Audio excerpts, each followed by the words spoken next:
Who is that in the chat? Whoa. Got my sidekick. China dog. China dog. Hey, China, why your eyes look heavy today? You got your eyelashes done? Yeah, yeah, yeah. Good. How is everybody doing this evening? We coming to you, you know, whether you feel good or not. We gonna make you feel better. The aim, the goal is, why not just feel good? How about that? Yeah. Feel good Wednesday. I want to feel good Wednesday. We're gonna make it better. We're gonna make it more better. Uh-oh. I done drunk all my water. Oh my Okay. God. Okay. Oh, There it's we black go. and There all. we go. I got it. I got it. All right. Breaking free from narcissism. I see you. First one in the chat. What's up, Phil Brad? Is that the queen? Yeah. I know. I know. Y'all come on in, hit the like button. It's a like button. You dig? Hit the like button. Even if you don't like me, you know what I'm saying? Then don't then hit the dislike visit on the video. Hit one of them. Okay? Yeah, Hit it. I'll give you the dislike.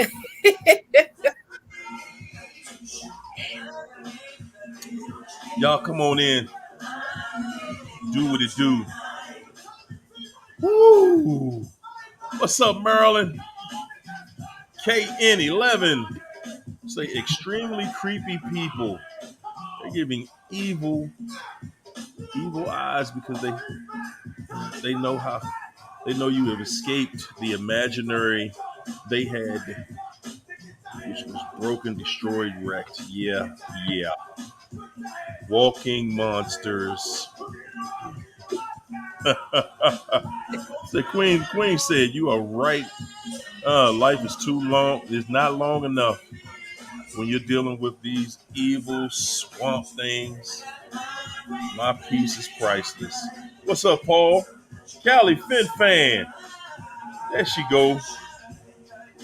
What's good, good people? Honey B. Lee up in here. Woo! Value Val. What's up, MJ? Value Val on the side over there. I see you. What's up, Clint Kennedy? Mo Redder, Mo Better.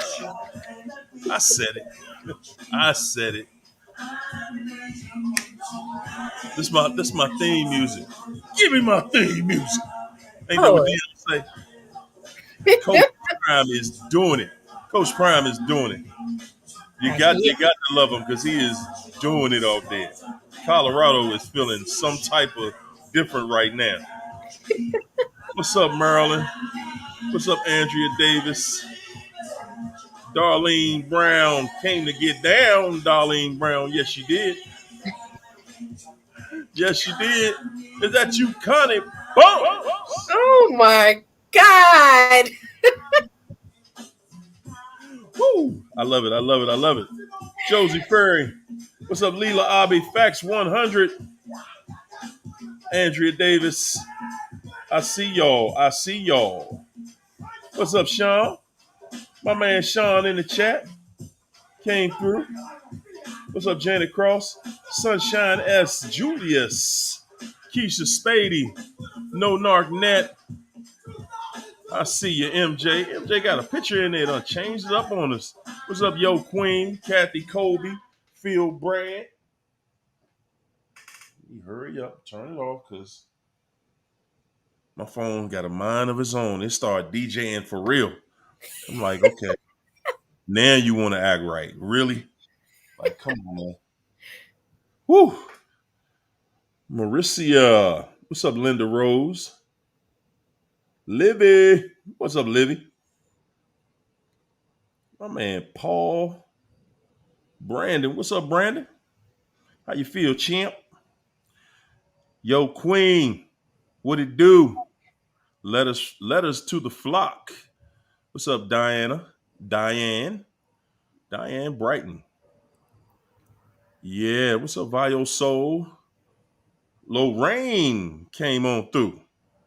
Mhm. I see you, Jennifer. Miss Amy. What's up, Connie? No Narc Nat. Did I get everybody? Damla. Did you say Damla. Karen? Karen in there? Yeah. Where Karen at? What's Oh up, my God. Karen? I ain't see it. If I ain't call her, I ain't see it. That was what it was. I know I ain't gonna miss Karen. What's up, Alex?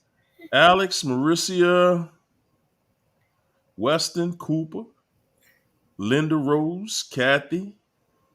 All right. We getting there. We getting there. I'm almost there. I just want to get everybody say hello. There go Karen. See, I ain't get to her yet. There it is. What's up, Karen? Uh-huh. Yeah, I ain't miss Karen. Kimberly Ortiz, Aqua Aura. You're welcome, Karen. Karen said, "You better say my name. What you talking about? Think I done came in the chat and said all I done had to say, and you ain't even gonna say my name? Think this is? Whoo, boy. Y'all just imagine. This just for the free people. Some people had to go home to a narc today. Wasn't me. Yeah, I know that hurt. That was a low. That was a low blow. That was kind It of low. was. I take it back. Nah. Cause why you there? Why you dealing with it? Why you in there? Why you gotta? You ain't gotta be in there. There it is. You ain't gotta be in there. What's up, Monique? You really don't. You really don't have to be in there. Roots, mama. I know. We done made him feel bad now. Yeah. Everybody hit the like. I'm gonna tell him to hit the like. Then you should have hit the like. I would have been past that part of already. You know, something. What's up, CJ? Michaela. What's up, Alicia? Annette. Net. I see you, Net. What's up, Melinda? Uh huh. Almost through there. What's up, JBE 162? My main man, JBE. Yeah. Yes, sir. Yes, sir. We got to say yes, sir. What's up, Gail? Leela Abi from Abu Dhabi. Yes, indeed. Yes, indeed. Yes. Who was that? Gail. Okay. I think I got just about everybody. How y'all like that title tonight? What's up, Diana? Dirty Diana. I'm going to sing one night. I'm going to sing it. I can sing like Fred Sanford. You dig what I'm saying? If I didn't care that this was true love beyond compare. Beyond compare. Yeah, all that. I'm ashamed to know you right now. Feel good. I feel good. I don't know about the rest of you. I feel good. Look, this is what it's gonna be. This is what it's gonna be. What's up, Ashton? What's up, Sean? What's up, Mo Retta, Mo Better? Uh-huh. We just trying to get through the intro. Demi, what's up, Demi? Yeah, and then I gotta give my haters some time to get in. You know what I'm saying? They see the notification. They don't want to be the first ones in. Right. I'm gonna tell y'all what. Y'all really gonna be tripping when I start calling their names. Be like, okay, about to call a couple few of my haters. About to shout them out right for a second. Oh, no. Listen. Even to my haters, hey man, I just appreciate the engagement. You dig what I'm saying? For Do sure. what you do. You dig? When you see my face, and I know my face just be balled up like he is not all that, y'all. My goodness. Like really. He not. I mean, I know I still watch him faithfully.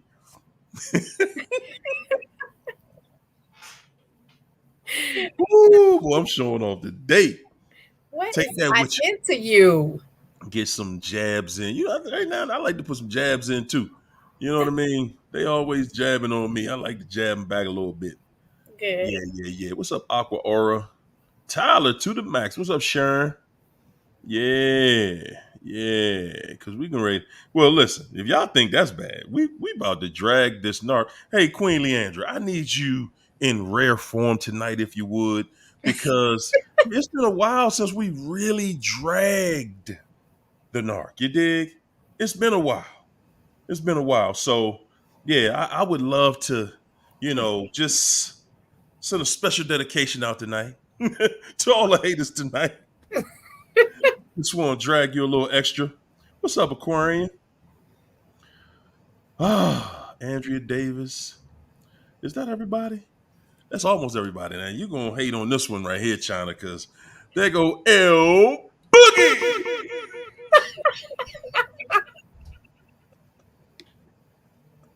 Yeah. I know. It happens. What's up, Melissa? Oh my God. I'm gonna put your equipment on the railroad track and make sure the train coming. Woo, boy, oh boy. Jeez. I'm gonna tell you. That guys, listen. All I'm saying is, in life, real talk, in life, we all have options, man.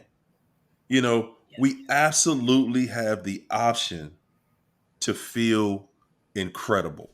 For We sure. do. That's what I chose. That's the button I hit the night before I came on. China, you got the fireplace going in the background and it's all got your lighting all dim and whatnot. What you got hot popping over there? China got something popping in the background, y'all. Uh-uh. She all romantic over there. Uh-uh. Fireplace rolling and everything. Like it's summertime. We just had Labor Day. What's going on with you? What's up, Stanley?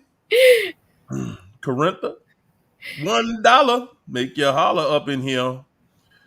Yeah, so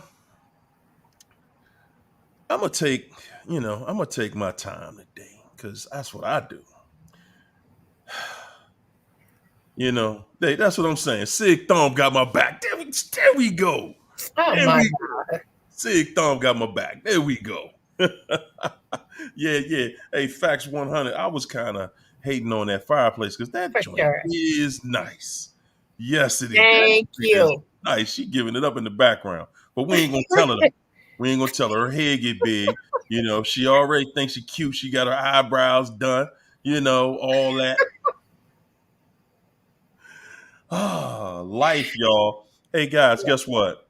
Today is another day of your life. Did y'all think about that? It's another day of your life. Did you appreciate it? Yes. Come on. Come on. Did you Yes. appreciate it up in here?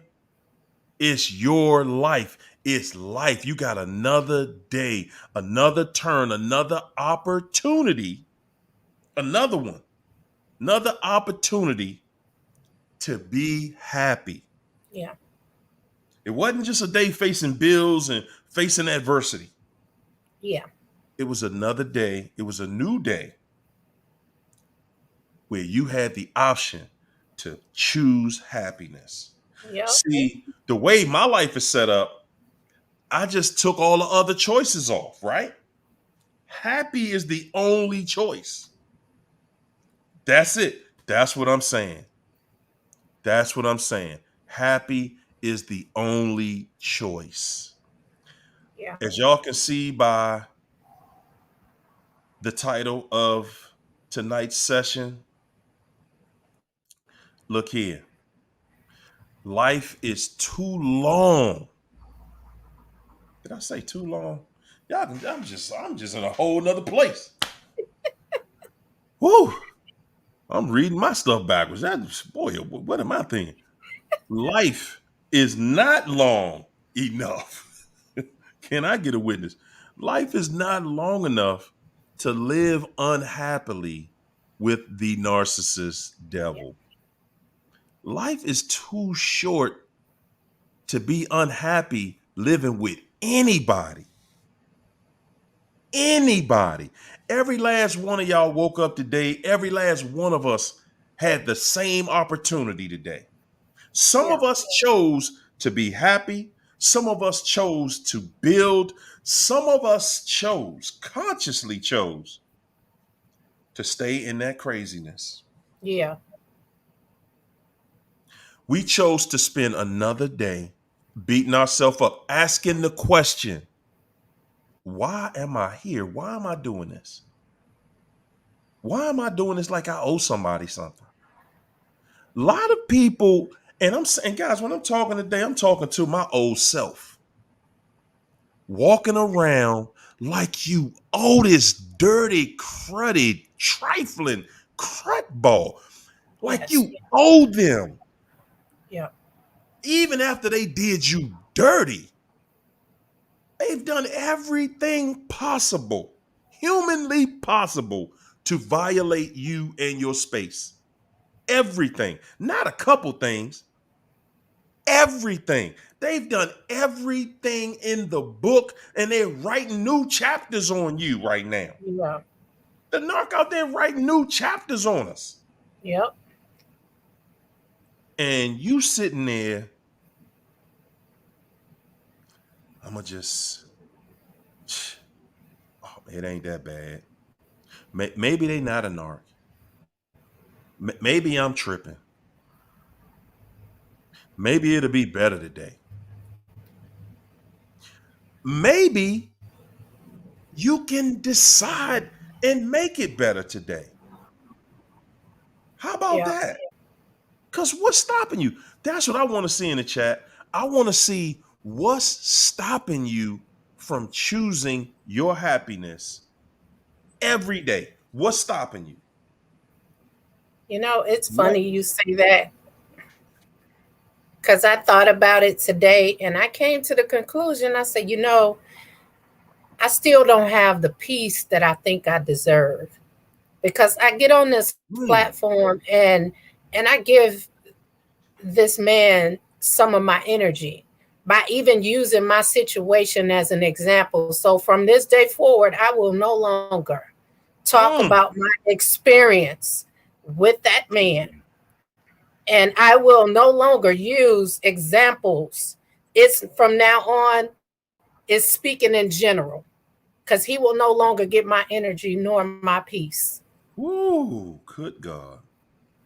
Good Yep. God. That was powerful right there. But I'm going to say this. I'm going to go in the opposite direction on you. First of all, it's not, you're not uplifting them. Okay. Let's clear that up. Second of all, that's what got you here. Yeah. That's what got you helping people around the globe. Yeah. Your story. We often think we're insignificant. We often think my life ain't that serious. Your life is very serious, and there is a calling on your life. There's a calling on all of us. There is a calling on all of us. Yeah. So I'm saying I respect you. You know what I'm saying? I respect your decisions. You know what I'm saying? Yeah. I'm just saying that at the end of the day, you healing people through Yeah. telling your story. You healing people because you studied while you were in that mess. You were Yeah. sitting back taking notes saying, hey, hold it. You mean you get to lie, cheat, steal, whatever, and I still gotta play my position? Right. You was taking notes. You was taking notes, and that's what they want. That's really what he want. He like, man, don't be on here telling people about me. It's people I know watching you. I don't want them knowing my business. I don't want them knowing I'm cruddy. I don't want them knowing I'm dirty. Don't be telling nobody that. No, don't be telling nobody that. Because I done told everybody it was you. I done told everybody it was you. And now you done went out here and told everybody the truth. That's how he feel. That's Yeah. exactly how he feel. Like, man, I done went and smeared your name, got got all kinds of craziness that I'm trying to attack you with, you know, Yeah. because it's hurting, because you stepping on them toes. Yeah. It's hurting. It's hurting. Please stop. Please, please don't do it no more. It hurt. Woo! I told you though, hey China, I told you. When you get in front of that microphone, that's it. Yeah. The attack is back. For sure. And when you exposing the devil, that devil ain't just gonna sit there and be quiet. That ain't how it works, people. Yeah. That is not how it works. That devil want to destroy you. Destroy. Not just a little bit. Not one of them little, I just want to make her feel bad. No, he was doing all that. You were with him. Yeah. Yeah. He was doing all the feel bad, make you feel bad stuff while you were with him. Now it's personal. It's Yeah. personal. Like, whoa, whoa, whoa, man. What you doing, Chuck? It's thousands of people listening to your voice right now. What?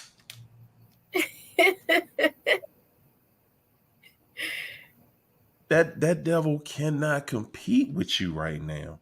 And And they just saying, hey man, let up, man. Let up, man. It ain't and this is the trick though. They want you to let up, but they not gonna let up. see, They but I'm not gonna not stop. letting up. I'm not Hmm? letting up. Oh, okay. I just don't want to give him the energy. That's all. Everybody know my story.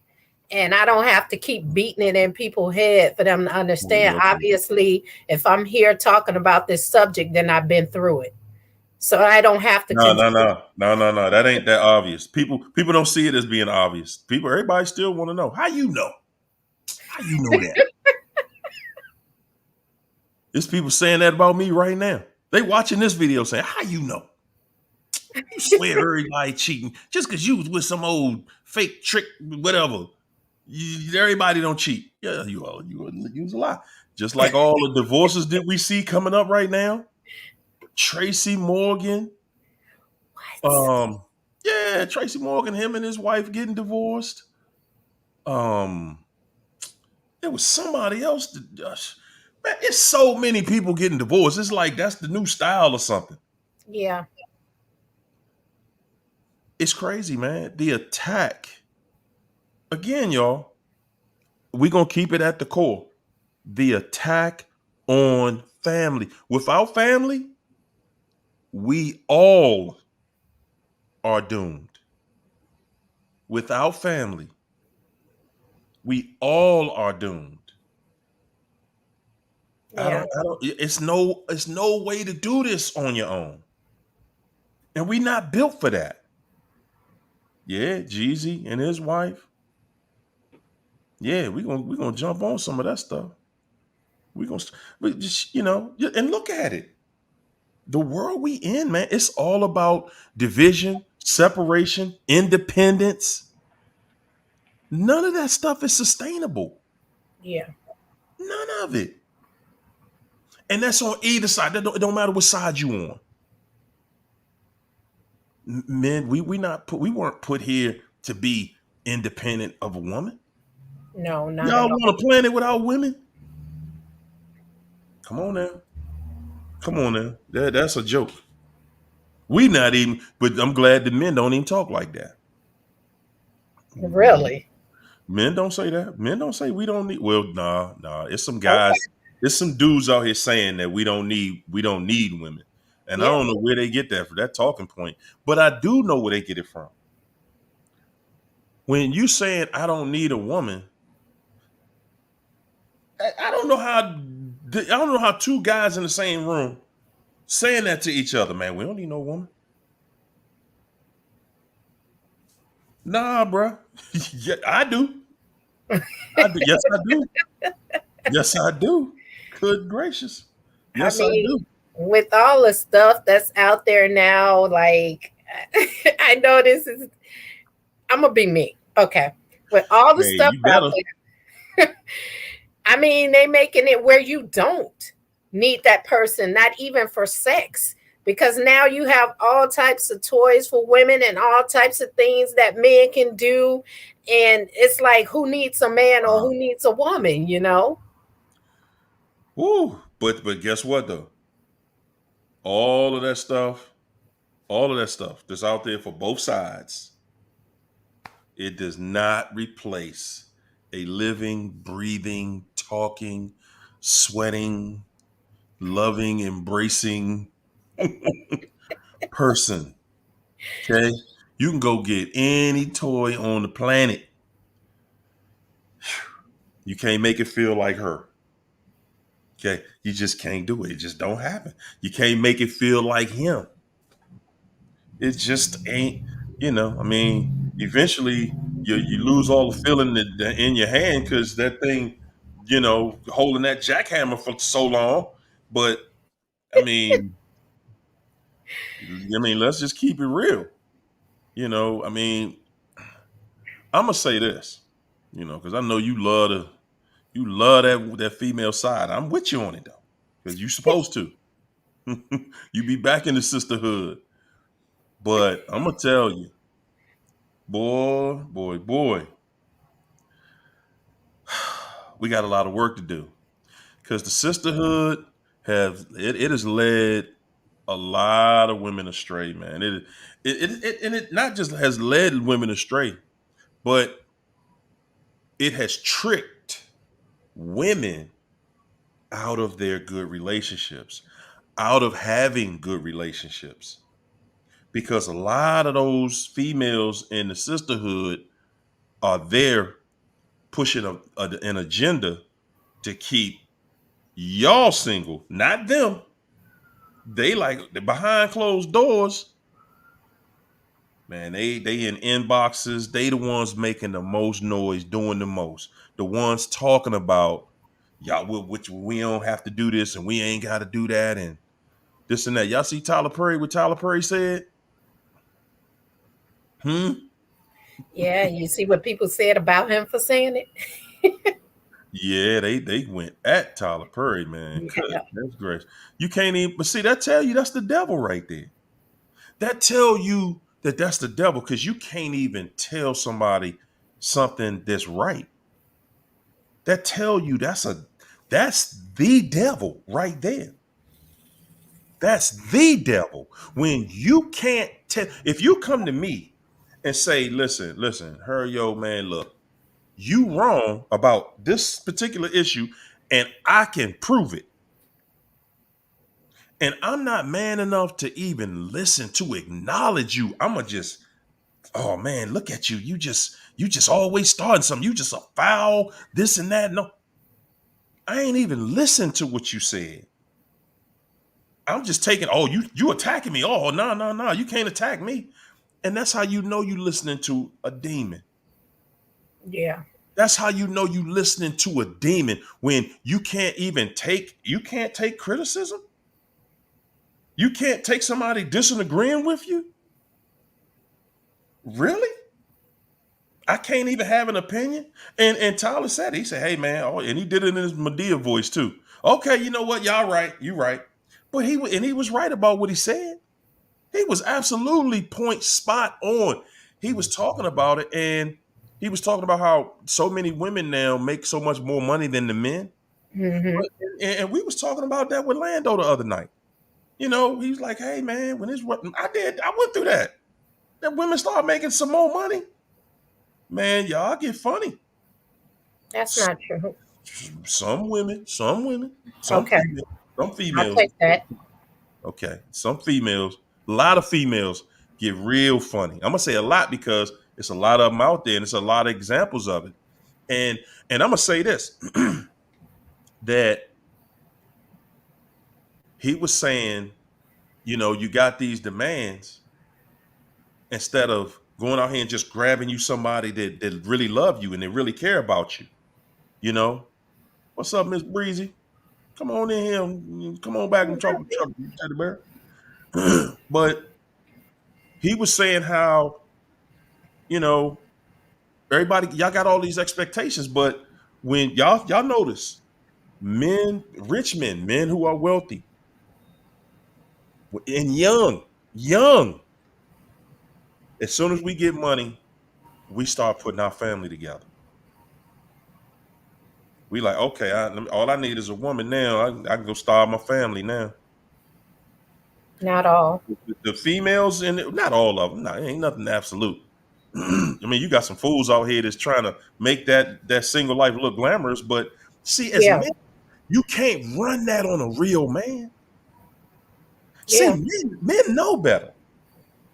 Men know what it feel like to have access to 10 women.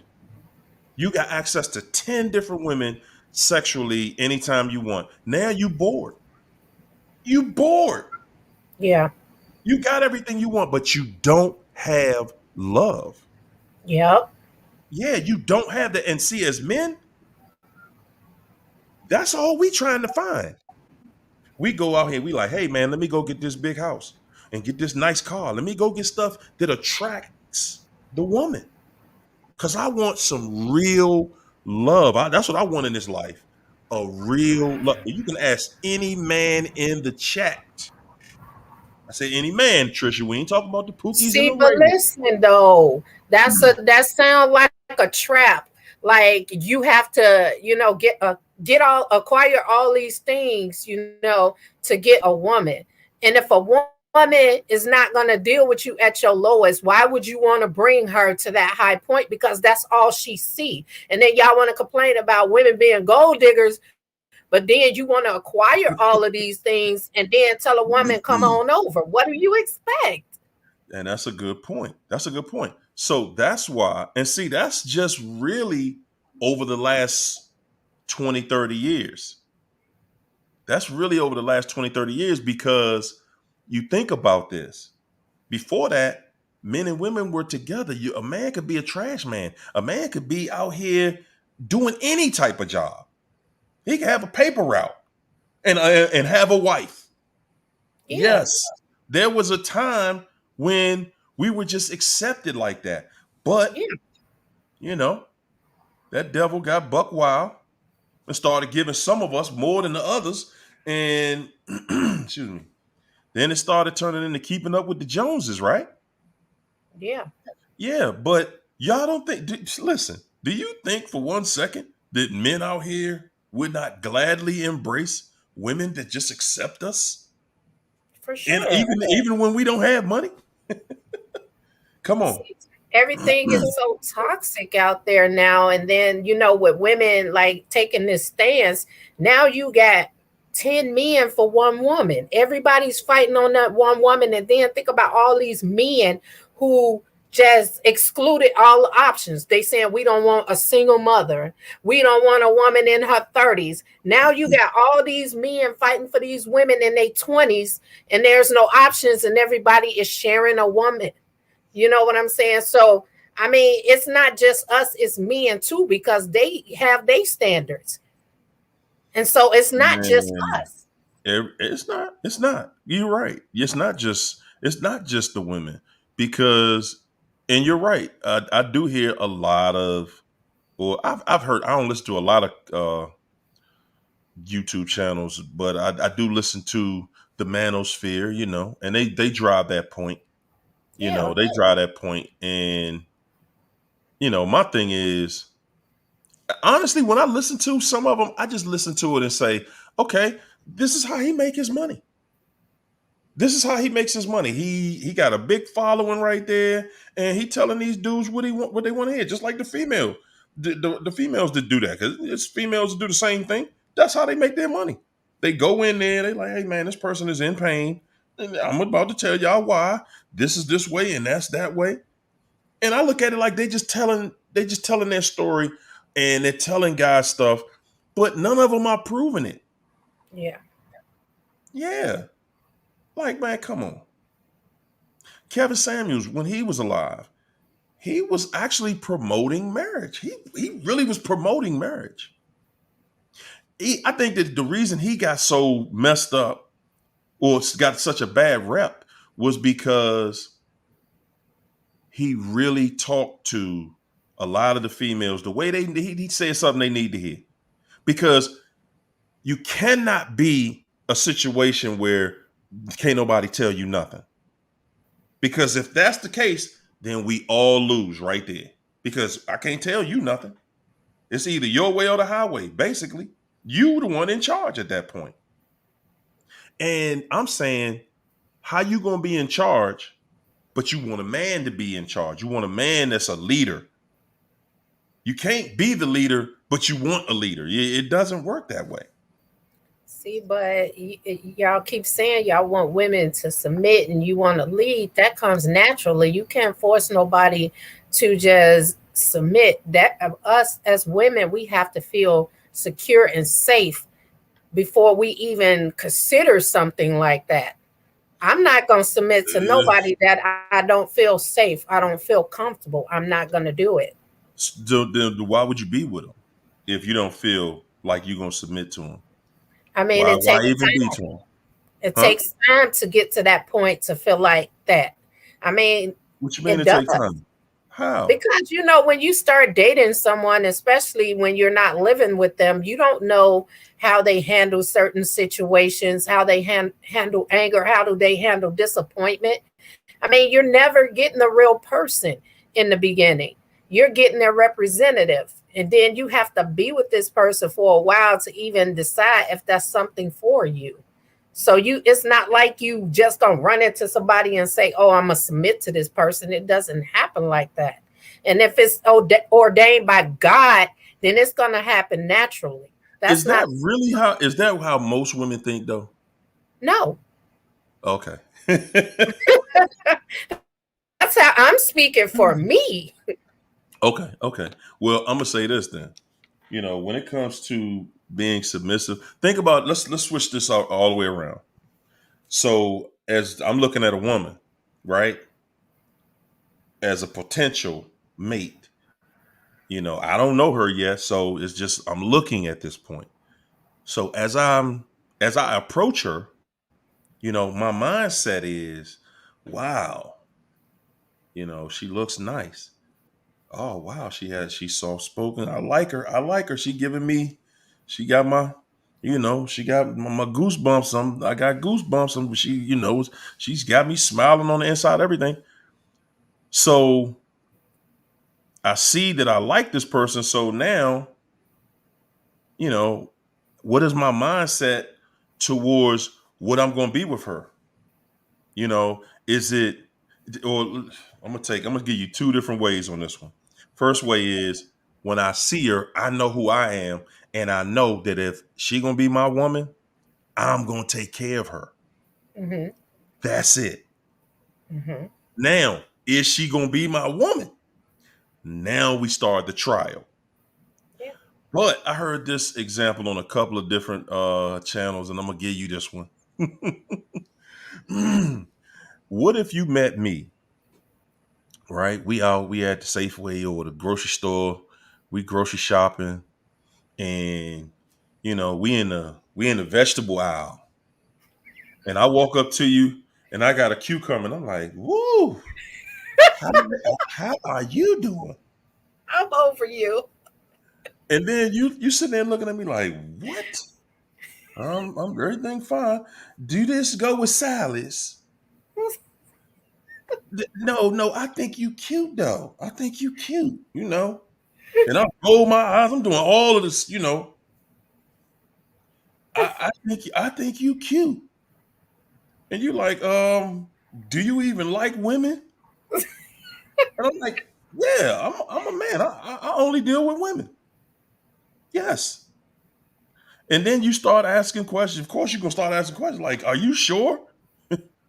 Because, and I'm saying that to say, if I showed you a feminine side, would you even be attracted to me? I would. I dated somebody like that back when I was a teenager. And he was acting flamboyant. If you heard that boy's voice, and he was far from gay, far from it. Okay. But what if I had what if I had on some leggings? See, now that What if I had on some leggings? And I'm showing you feminine behavior? You I saying you mean, still talking to me? if you had that LeBron money, that would be an excuse. No, I ain't talking about no money. We talking about average No, people at the grocery store. no, but listen, see, rich people can pull it off. That's what I'm saying. Somebody Oh, like yeah, me yeah, and yeah, you, yeah. we can't, but I'm they sorry, can. they cannot. I'm sorry, they cannot. We definitely see through all that. We definitely see through all of that. Okay. Y'all might think that you know, we do not. We do not. We like, oh, okay. We know how he rolling. We already know. Mm-hmm. So yeah, I'm gonna put it in the chat. I'm gonna put it in there.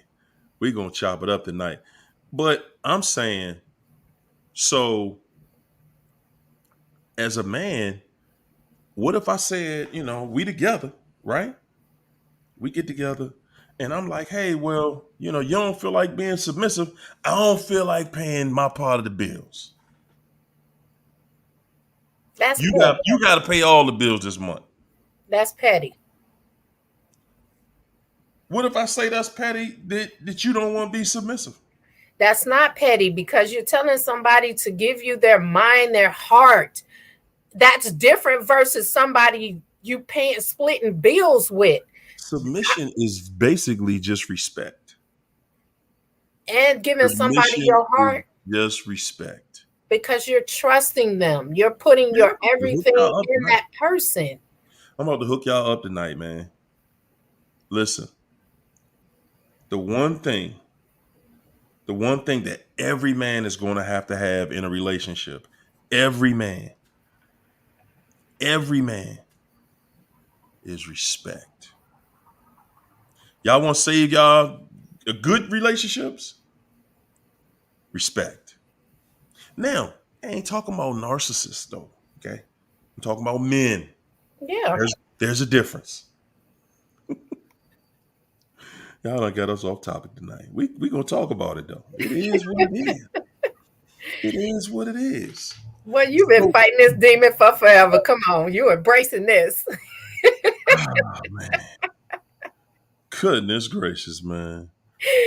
I'm just saying, if a guy came to you with feminine energy, you open to that? I mean, he would have I'm saying most women are not. Most women would be like, whoa, whoa, whoa, no sir, no sir, no thank you.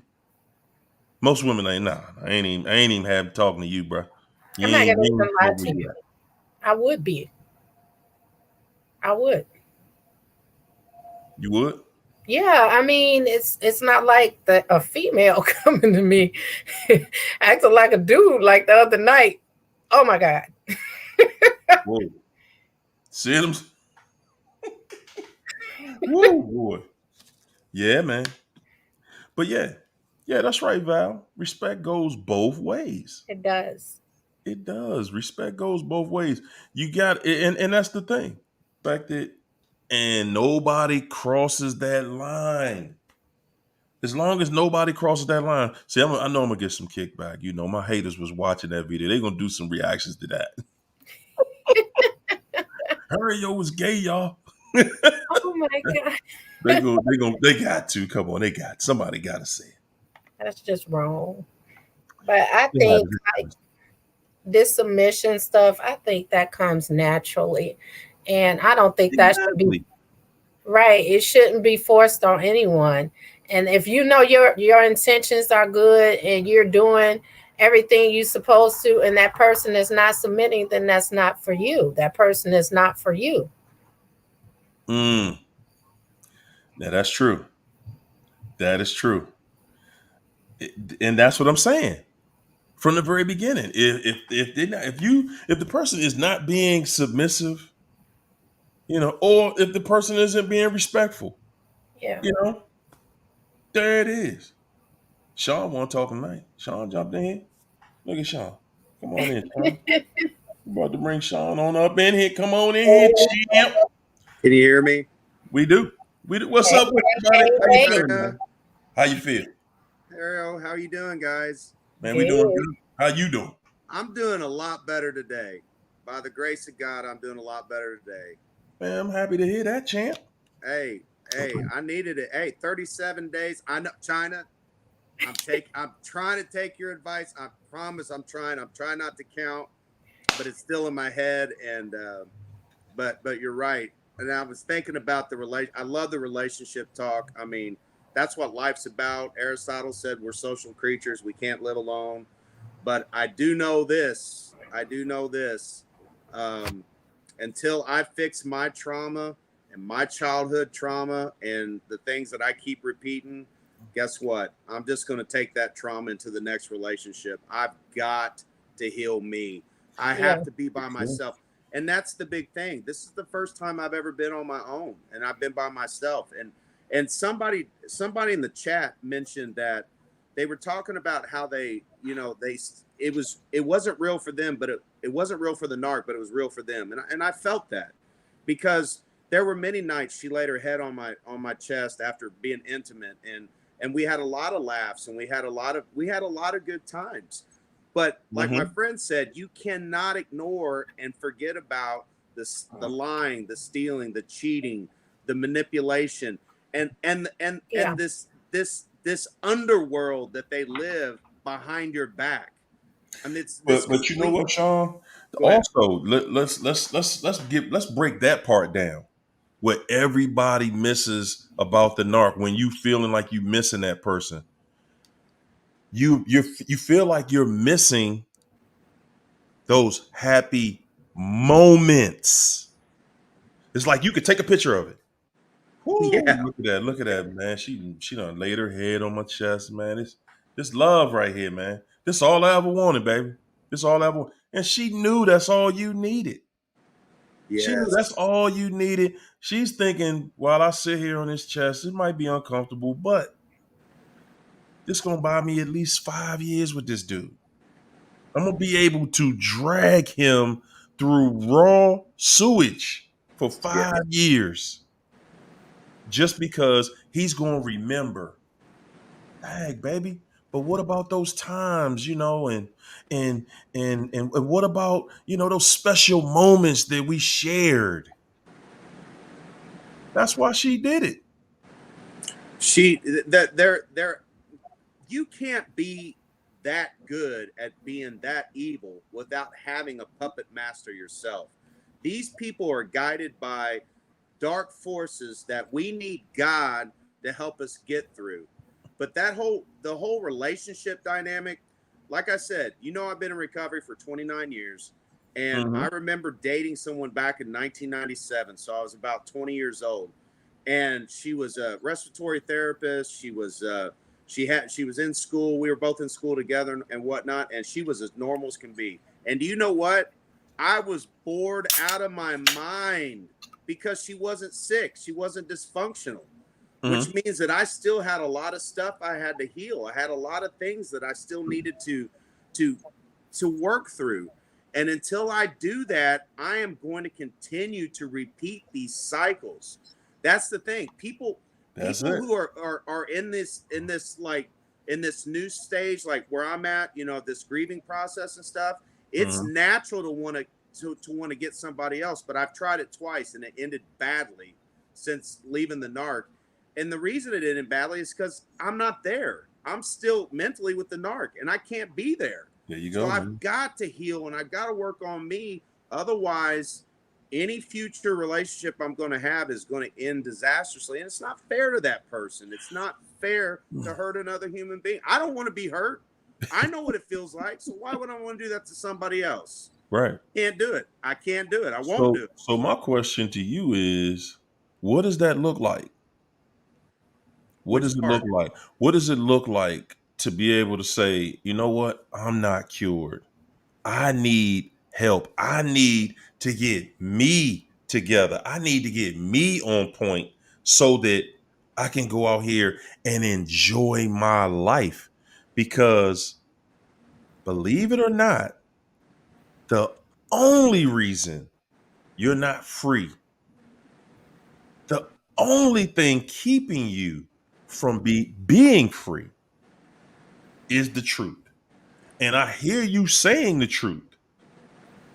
So when you're living it, you're living that. You're saying, look, man, you know what? For real, I see I had an issue. I wasn't ready yet. I really wasn't ready. I jumped out there. I thought I was. It felt good. So I thought that I can handle this. But that's exactly what the narc does in every relationship. They don't take a break. They don't Or- wait and say, hold up, man, let me chill for a minute and let me figure this out. Let me get this right. Because the only way, and I honestly I feel like just you being able to admit that, now you willing to do the work. You willing to do the work to just say, I hey, you have know to. what? Let me just stand, I'm gonna Yep. just stand back for a second and figure this out and figure out where I'm at so that I can actually go into a relationship and be with somebody. Because not having your and you don't think you're the only person that's ever done that, because we've all done it. Right. But going forward, you had the opportunity to see that, hey man, you know what? I ain't really ready. I'm really not ready. And I see what happens when you talk like you're ready, but you're not ready and you go ahead and pursue something anyway. Because when you're not ready, that's when you're going to get the most attention. That's when Yeah. that person is going to just appear out of nowhere. And you, That's whoa, yes. I ain't think I was ready, but I think I'm ready. That's a Yeah. good point. Let Yeah. me hit on those 2 points. Number one, a lot. If you look at the chat, we all know the truth. The There you problem go. is about 80% of us don't accept the truth. And Mm, that I'm just being honest. that's Yeah. We real. know what the That's truth real. is. Step on We them don't toes. accept it. The other part is it's grief. It's still grief. We still want to ruminate over those, heads on the chest and the laughs and the car rides There and you all that go. kind of stuff. There you go. But again, in order to get better, I'm in another program that's dealt with my childhood issues for the past 12 years. And Mhm. I've got awarenesses there, but it doesn't stop me from making bad decisions, because this stuff is at the cellular level. This trauma is the body kept the score. It knows, and it knows what's familiar, and it knows what's comfortable. And sometimes that's what we do in relationships. We go for what's comfortable and familiar. But There you go. again, if it's comfortable and it's familiar, that should be our first red flag. We don't know what we're doing out here. I don't know what I'm doing. I And don't. that's a red flag. That's a red Saying, flag. saying, Yeah. I don't know what I'm doing. I don't really know what I'm looking for. I don't know what I really want. And that actually is what me and China were kind of talking about a minute ago. You know, we didn't get that far, but to know what you want in a relationship and to know what you need, to me, that's our biggest problem. No, I think that was Alicia the other night, me and Alicia. Okay. The biggest thing that I think is messing up relationships with everybody is we out here looking for relationships and we looking for what we want. We ain't thinking about what we need. And like it or not, people, very seldom are you going to find and I'm going to use the food example as I always Ouch. do. Very seldom are you going to find, candy that makes you healthy. Right. That's a rare find right there. Right. Ice Yeah. cream and cake and cookies that make you health that are healthy. So eat all you can, and it makes you slim. Eat all the cake, ice cream, pie, everything that you can. It's going to make you slim. Now, if that was the case, everybody in here be a toothpick because we'd be eating it all. Yeah. But the test is to be able to have that much control of your stomach and your palate that that food is good, it tastes good, But you also know that if I consume too much of it, man, I ain't gonna want to go work out nowhere. I'm gonna go lay down on that food, and that food is eventually gonna make me obese. Yeah. But but the See, healthy food isn't. It don't taste as good, and some of it tastes nasty. At least that's what we want to think. But you got to condition your mind to say, man, those greens and those green beans and those that asparagus and all of that spinach and oh my goodness, man, I'm in love with it. I go crazy when I see it and taste it. You got to condition your mind to want the things that are healthy for you. So yeah, man, she looks all right. She looks all right. But man, did you see that personality on her? Excuse me. you Man, know oh what? man. She treated me with respect. Good God, I'm in love. Yeah. Yeah. I'm gonna give Initially. y'all this. Go ahead. This is child. what I learned. This is what I learned in therapy, and it's even helping me with my physical therapy. I'm gonna give y'all this, and it works. You have to use it when dealing with pain of any sorts. Use your five senses. Mhm. Your five senses is key to get China, you breaking up. through anything. I promise you. I know. Say that again. Can you hear me? I can hear you now. You have to taste what you're going through. Can you hear me? Ooh, yeah, I like that. I like that. You have to taste what you're going through, feel what you're going through, sense everything. You have to use all your senses. Feel it. You have to smell That's what you're the going through. important one. You have Feel, to feel. touch it, Yes. feel it. You have to smell it. All of that. You have to taste it. Yes. You have to see it. Taste You it. have to hear it. Yes. You have to feel it. Yes. It's mindfulness. It's grounding. It's mindfulness and grounding. Yes. But back to that, many of us in here are codependent, which means that All of us are codependent. Most of us are codependent, and it's because we Hold saw it. Back up. Oh, you're not? Who do you know that isn't dependent upon someone else on this planet? That's true. That's true. We all are codependent. That's how we're created. Yes. But then you've got your dependents who are more dependent on the codependent to take care of them. Codependents are always willing to give and be of service and to help and whatnot. We're the nurturers, the empaths. But then you have your dependents are like, hey, I need you to take care of me. And that's the situation I got myself in. It was like she moved from a husband that had a house and she had been there for 20 years, and then she moved to another guy's house who had a house for 20 years. I mean, it was the same situation. And one of the things that, and I think you had alluded to this in one of your videos, and I actually put that out there too. One of the red flags to narcissistic relationships is they move at the speed of light because they know there's a timetable. They know this. They know you are going to discard them before they have time. And once you figure them out, and then that whole love bombing thing. I mean, anybody who tells you I've loved you since high school, come on now. Come on now. Nobody says that. Hey man, but it was what you needed to hear though, right? And it worked. Yeah, that's what you It needed worked to hear on though. me too. There you go. Worked on me too. But don't you think they put a spell on us? I mean, seriously. I mean, I think they put a spell on us. I mean, they hit us in all the right feels. No.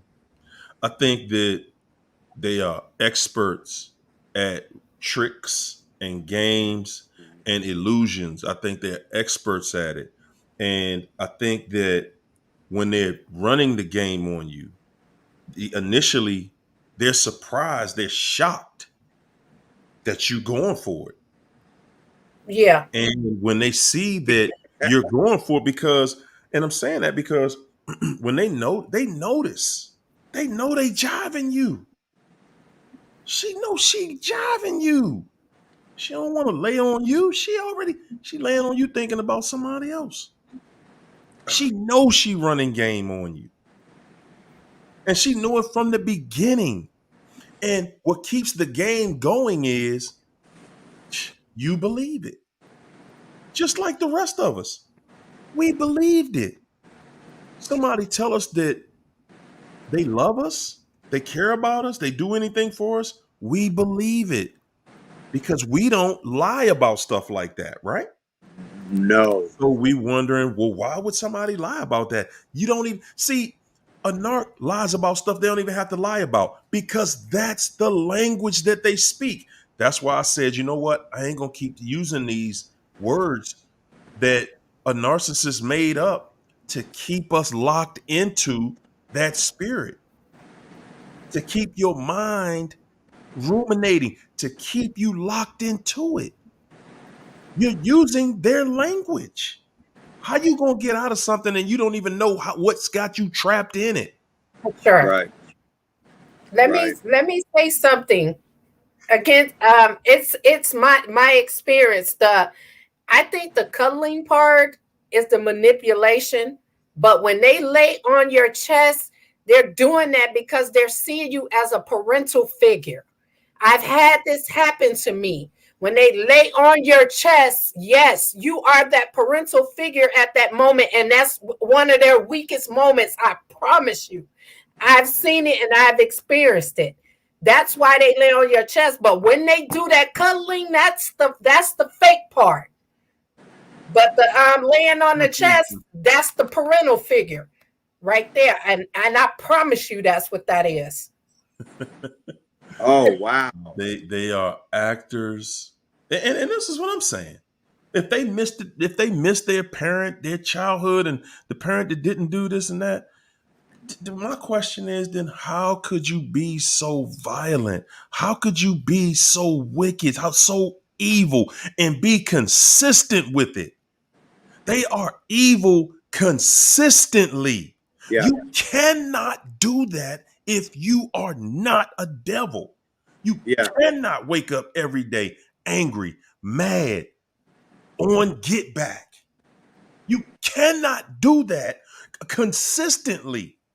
And everybody in this chat who has a story about dealing with a narc, dealing with a bad situation, everybody, we all have that one thing in common. And that is that, yeah, the narc was consistent, consistently bad, consistently putting me down, consistently disrespecting Yeah, but everybody. So you cannot, again, my thing is, I'm not giving the narc the pass. I'm not saying, I'm not letting you because you claim, you went through this in your childhood. I want to hear somebody who had a childhood that was perfect. Anybody, yes. can anybody say that? Yes. I agree.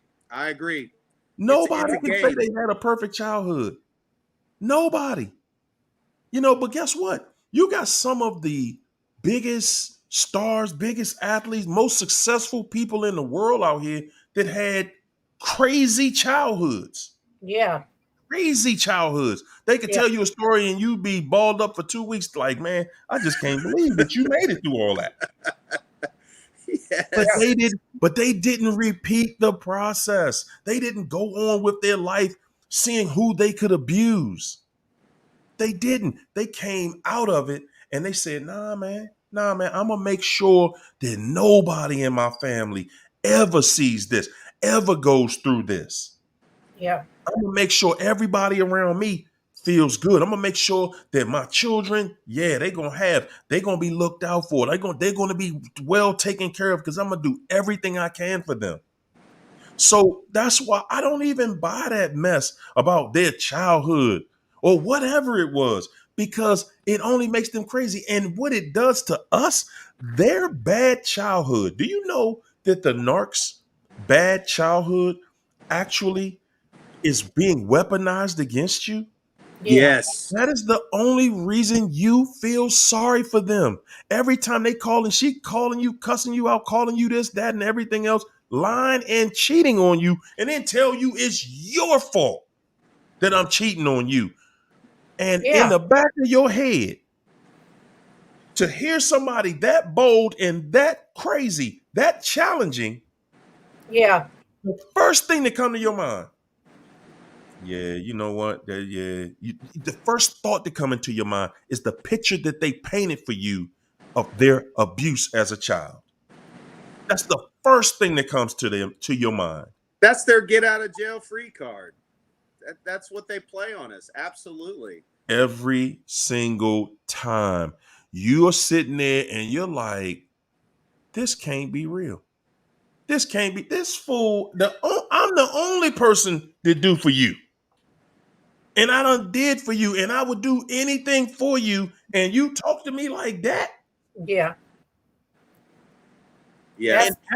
And after you say that to yourself, then you start just saying, man, you know what? Yeah, I see. Yeah, that's just that, their childhood just, I never just got thought that. them totally out there. That I never thought, because like I said, I grew up with him and I kind of knew his childhood and that his mom was on drugs and stuff like that. But he knew not to never throw his childhood in my face, because he knew I had a childhood too. And we can have a battle of the childhoods all day long if you want to, because we two different people. So he knew not to come from that angle. But when he did come Hoover a week later, before I had all this information, he had the audacity to stand in my face. I didn't say anything. And he said, you did this. That's what he said to me. You did this. But in China, like you said, he can't compare his childhood with your childhood. He can't even really go there with you. But did it turn you into a monster against him every day? Right. That's my point. That's my point right there. If it don't turn all of us into that, then how did it turn some of us into that? Because some of us like it. Yeah. They get off. The more they hurt us, the better it makes them feel. And if that isn't sick and sadistic and psychopathic, I don't know what is. But like I said before, a psychopath will capture you. They'll kill you. They may do weird, eat you, or whatever they do, but at least they kill you. These monsters kill you slowly over a period of time. It's like they chip away at your self-esteem and your self-worth and your your thinking. They're constantly turning your brain into mashed potatoes and scrambled eggs, because they want you confused and doubting your intuition. They want you doubting that voice inside you that says, run, man, run. You got to get out of this. And that's why they isolate you. They isolate you. And most of us feeling lonely right now is because the narc isolated us. Actually, they pressured us into isolating ourselves. Again, I don't want to give them too much credit, because I still think it's about personal accountability. I think that a lot of this, I let this woman do this to me. Come on, man. I let her do it. I let her move in. She was married, all that stuff. And there you isolate go. Me. And you know what? That's what we were talking about the other night. Knowing this woman is married right there. You knew, but you want to be Superman. I can save her. I can change her life. I can, change that situation, change her narrative, change the way she thinks. I can show her. And that's everybody's story in the chat. I'm going to show you. The more they attack you, the more we go into, maybe I'm not showing you how much I love you. Maybe I'm going to show you that I love you so much. I'm going to love that pain away. I'm going to love all that hurt inside of you. Because see, we looking at them when they explode and act crazy on us. We looking at them like, well, that's just a little kid in them, that was hurt, when they was a kid. That's just their inner child. And no, it's not. No, it's not. They was rotten when they was a kid. You just didn't deal with them like that when they was a kid. Now they're an adult. I'm like China, it's learned behavior. It's learned behavior. They grow up seeing their daddy ain't Jack S, their mom ain't S, and they pick up that and they go out and they hurt people. It's not necessarily just that they bitter because of their childhood. I mean, they grow up in an environment that they learn them patterns and just don't give a F about nobody. Look at this too. If that was the case, where all somebody really got to do is dog you out and make you bitter enough to just want to go out here and jump on people, then wouldn't we all be like that? Yeah. You would think. Every last one of us would be bitter right now. Yeah. Every last one of us. Especially after their abuse too. We would definitely be bitter because That's this what I'm is saying. like the first. What didn't the narc do to you? Love you. Come That's on. what Yeah. No, I'm talking about I this love to you. violate you. I ain't talking about nothing good. I'm saying in the bad category. What right. You didn't said they what do? didn't they do? I said they didn't Yeah, love they us. definitely ain't loving nobody. They didn't respect us either. They didn't No, respect they ain't us. respect us neither. I'm talking about good things though. I'm talking about bad things. What line did they not cross in that relationship that was bad? Every one of them, and multiple times, and then Consistently. they could get caught and lie to you right in your face. Like when Yeah. her husband called Come on. and saying, does he know that we were having sex that October when I kicked her out? And she's like, Chris, you know that didn't happen. You know that it didn't. He's like, why are you calling me a liar and stuff? And that's what I said. You got to go. You got to get out of here. But then that He started. called her out right there. Called her out right there, and I said, And you got to she go. sat right there and talked to him like, hold Like it. he's stupid. Listen, you know I'm in control. We did not have sex. No, we didn't. I don't know what you're talking about. You must be confusing me with somebody else. You know that didn't happen. You know that didn't happen. And then when I talked to him, I said, did you hear what she said when she was accusing you of lying? He goes, yeah. He goes, I was sitting there going, what are you talking about? What are you talking about? But that's what they do. They only know dishonesty. They can't tell the truth. It would break their fragile ego. They're egomaniacs with inferiority complexes. They don't know how to do anything the right way. It's always dirt because these things are being led by an evil we can't comprehend. We're only seeing, and think about this. We're only seeing what we caught. We don't know what the heck they were doing behind our backs. And you don't want to know. And you don't want to. Hey, It's awful. I don't know if she's gone, but I know Beautiful One wanted to get in. And I don't know if she's still here. I had a couple people back there. Hold up.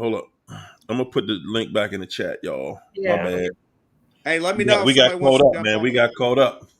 Yeah, sorry. We got caught up, man. Sean, get us passionate in here. I love it. Hey, let me know when somebody jumps on. I'll jump off. Man. Hey, Sean, I'm gonna ease your mind a little bit here. Even though you didn't know that she was married, just think of the situation where if you didn't, you would have still ended up in this same situation. Because half the time they don't tell you they married, and then you get with them and you lose them how you got them, but you never know how you got them. And that's my situation. Just to ease your mind just a little bit, you was going to end up in this situation because of who she is. So no, I mean, that's 100% right. And then a lot of people too, in the chats were talking about the whole, the ruminating, and then, the how they're feeling now and stuff. And it's like, it does get better, but it's like a withdrawal from anything else. A lot of us are going through withdrawal. So, you just got to ride it out and then journal and, say your prayers and be around healthy people. But the biggest thing is start doing the things that you enjoyed doing before the narc entered your life. Because the narc, anything you like, they make you stop. Anything you like, they put an end to. So what you need to do is go back to doing the things like my ESPN videos or my Fox videos or Joe Rogan videos. I spent late last night watching those, enjoying those, just enjoying it and being a part of that. Go back to doing what you want to do and what made you happy prior to the narc. And Sean, Sarah said, where did you meet her? I met her in elementary school in the 5th grade. We were each other's first kiss. That's how she got you back, buddy. Yep. She got me back in high school. Sir. She got me back in high school. She did. Oh my God. That's crazy. The ruminating, I think that's well, I could speak for me. I think it's an easy fix. Because, like I'm always keep saying this, it goes back to believing what you saw.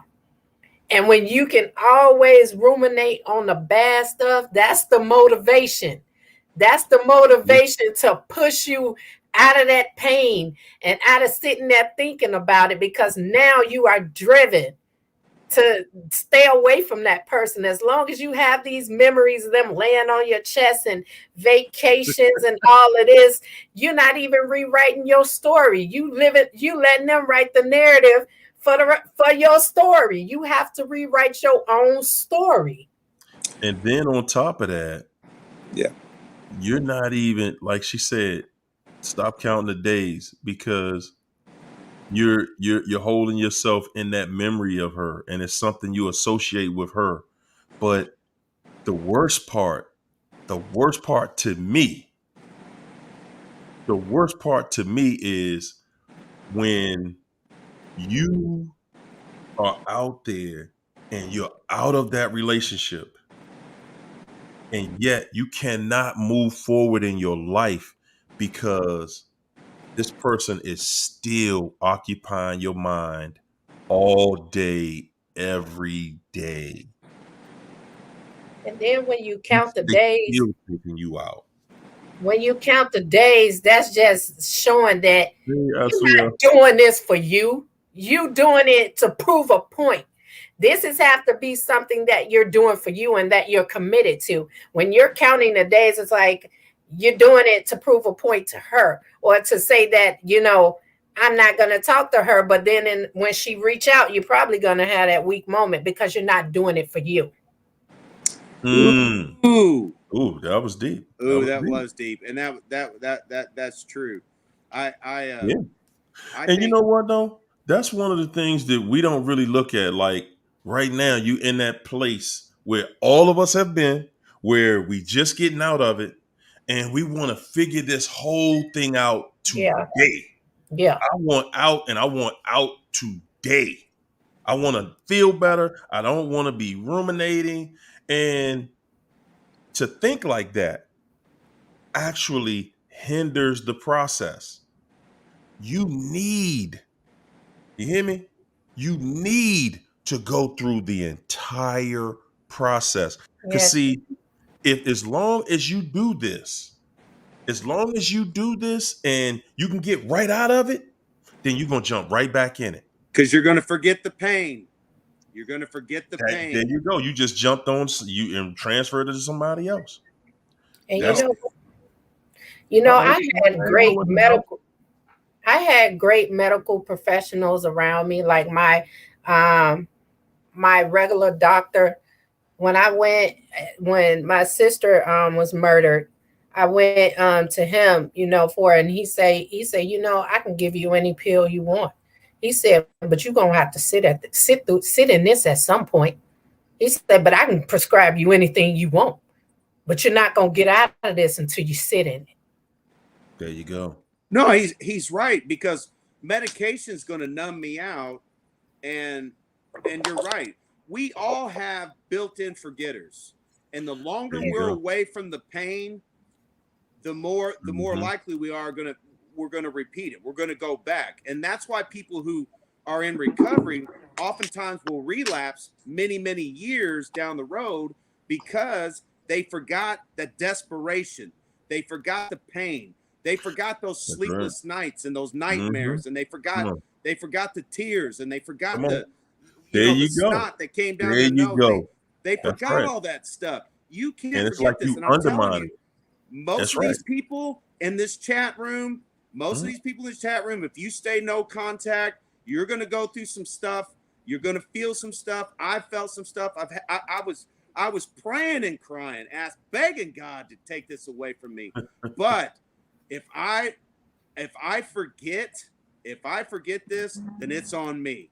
That is on me, because I don't ever want to feel this again. I'd rather it be about alcohol, because that makes sense to me. This narc abuse, I've never experienced anything like it. I don't understand it. I don't tricky. understand It's it. It's tricky. And that's painful. just it. That's just it. Just learn to and try to understand. And don't get me wrong. You're gonna be trying to make sense out of something that doesn't make sense. So you can't use that approach. You just gotta look at it from the outside. Don't look at it from the inside. That's the only way you're going to be able to see it. You trying to figure it out for yourself, you ain't gonna be able to see it. But when you're looking at another situation, that's why what we're doing right here is so vital. That's why so many, I'm trying to tell y'all, man, people hating on this whole situation because now I'm giving y'all that bird's eye that you always wanted. Now you can look at somebody else's situation and you can say, Mhm. oh, wow. Wow, that's what that looks like. That's what I look like. Wow. Hey man, hey Sean, thanks again, man. I love you coming through. I hope you keep coming through, champ. Yeah. We got Absolutely. You Ashley in guys the have a house great night. too. I'm gonna stay in the You chat. too. All right. Bye, Appreciate you, China. bro. Hey, Harry-O. Yeah. Let Tell me get this super chat out there Flo real quick. Bell View how to reach out to you. She wanted to tell her story, I guess. So you might want to. She can jump right on in the chat. But she don't want to do it in the chat. I have no idea. Come on, man. Come on in the chat. I put the link in the chat. I'm gonna put it back in there again. Let's get this super chat out the way. Loving my best life, living my best life. Mwah. Thanks for the super chat. Said after getting rid of the narc, Harry-O, I love being alone. I feel like I'm in love with me, Yeah. man. Mm, Yeah. mm, mm. Sick thumb. Thanks for that super chat. Said I foolishly let those handful of okay times. Y'all hear that? Not superior, not it was the greatest day of my life. It was just okay. It was just something normal. Yeah. Normal times carried me through years of crud because I didn't want to let go. Shaking my head. Never again. Like Mhm. never ever. No, never ever. MJ. Mwah. Thanks for the super chat, MJ. MJ said, erase your memories. Stop thinking about the beginning and remember the good God. Mhm. MJ. MJ said, listen, Mhm. stop thinking about, because when at the beginning, we was lying to ourselves about narc anyway. We was Mhm. making them look better than they look. We was making it feel better than it felt. We was just geeked out like, oh man, this is gonna be all right here. Yeah. And it wasn't. She said, remember how they made you feel, how they didn't care. We don't even talk about that enough. How they didn't give a damn Man. when you needed them to.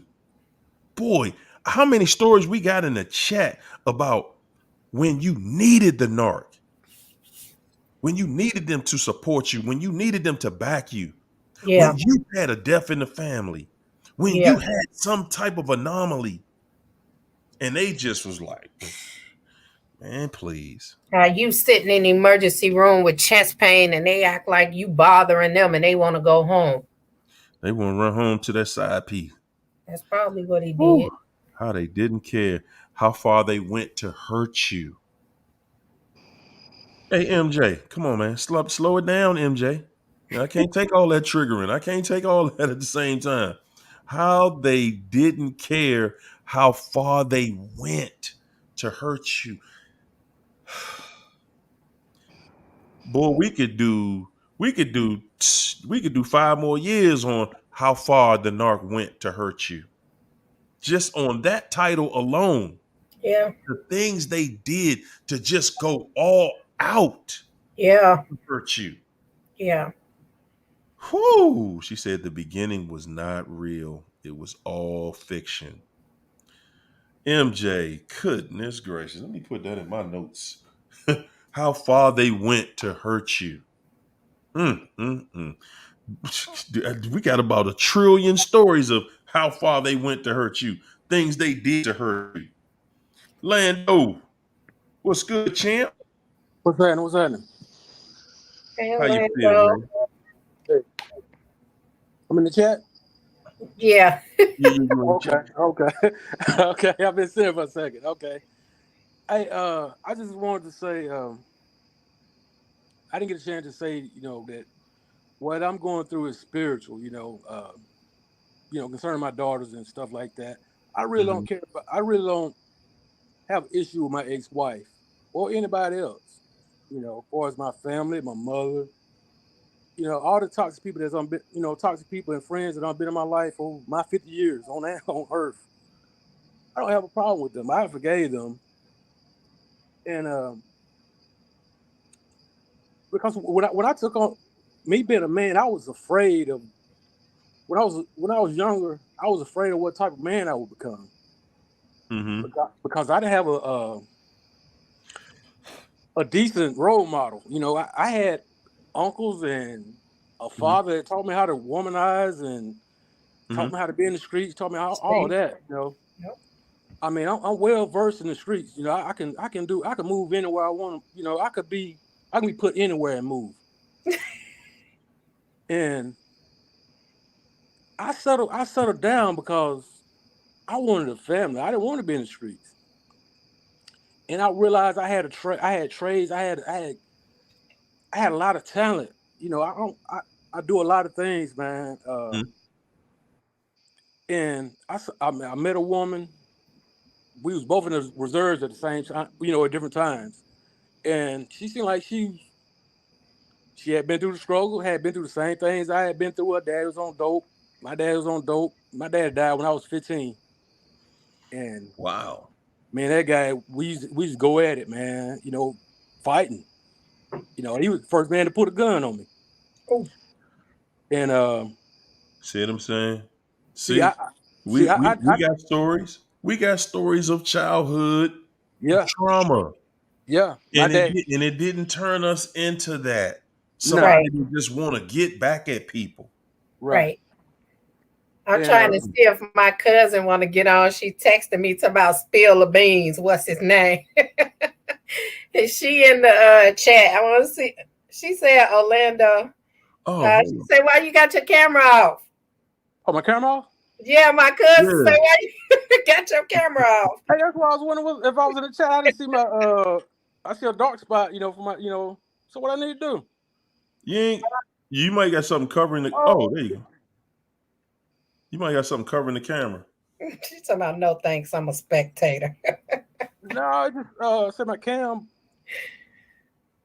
Yeah, I noticed it was dark when you was in the waiting room the first time.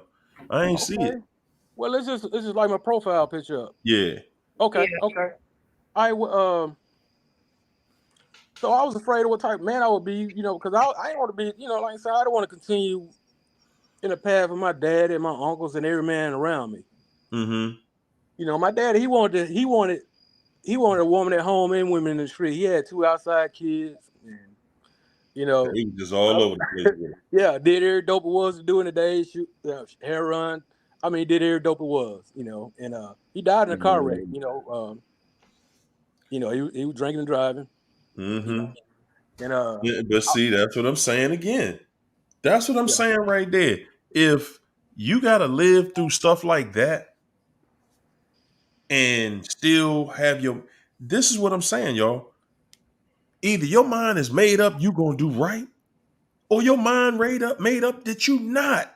right, Ain't no in between. We kind of give narcs, we give them like this pass.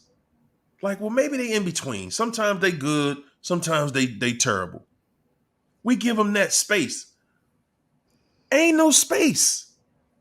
Either you're good, either you want to do good, you want to be right, you want to live a disciplined, structured life, yeah, yeah, or yeah, you don't. Or yeah, you right, hate discipline. You hate structure. yeah, I want right, to do what I want to do. I don't want to hear what nobody got to say. Is this my world? I'm doing me. right, yeah, Well, okay. But do that over there with everybody, with the people that want to do that.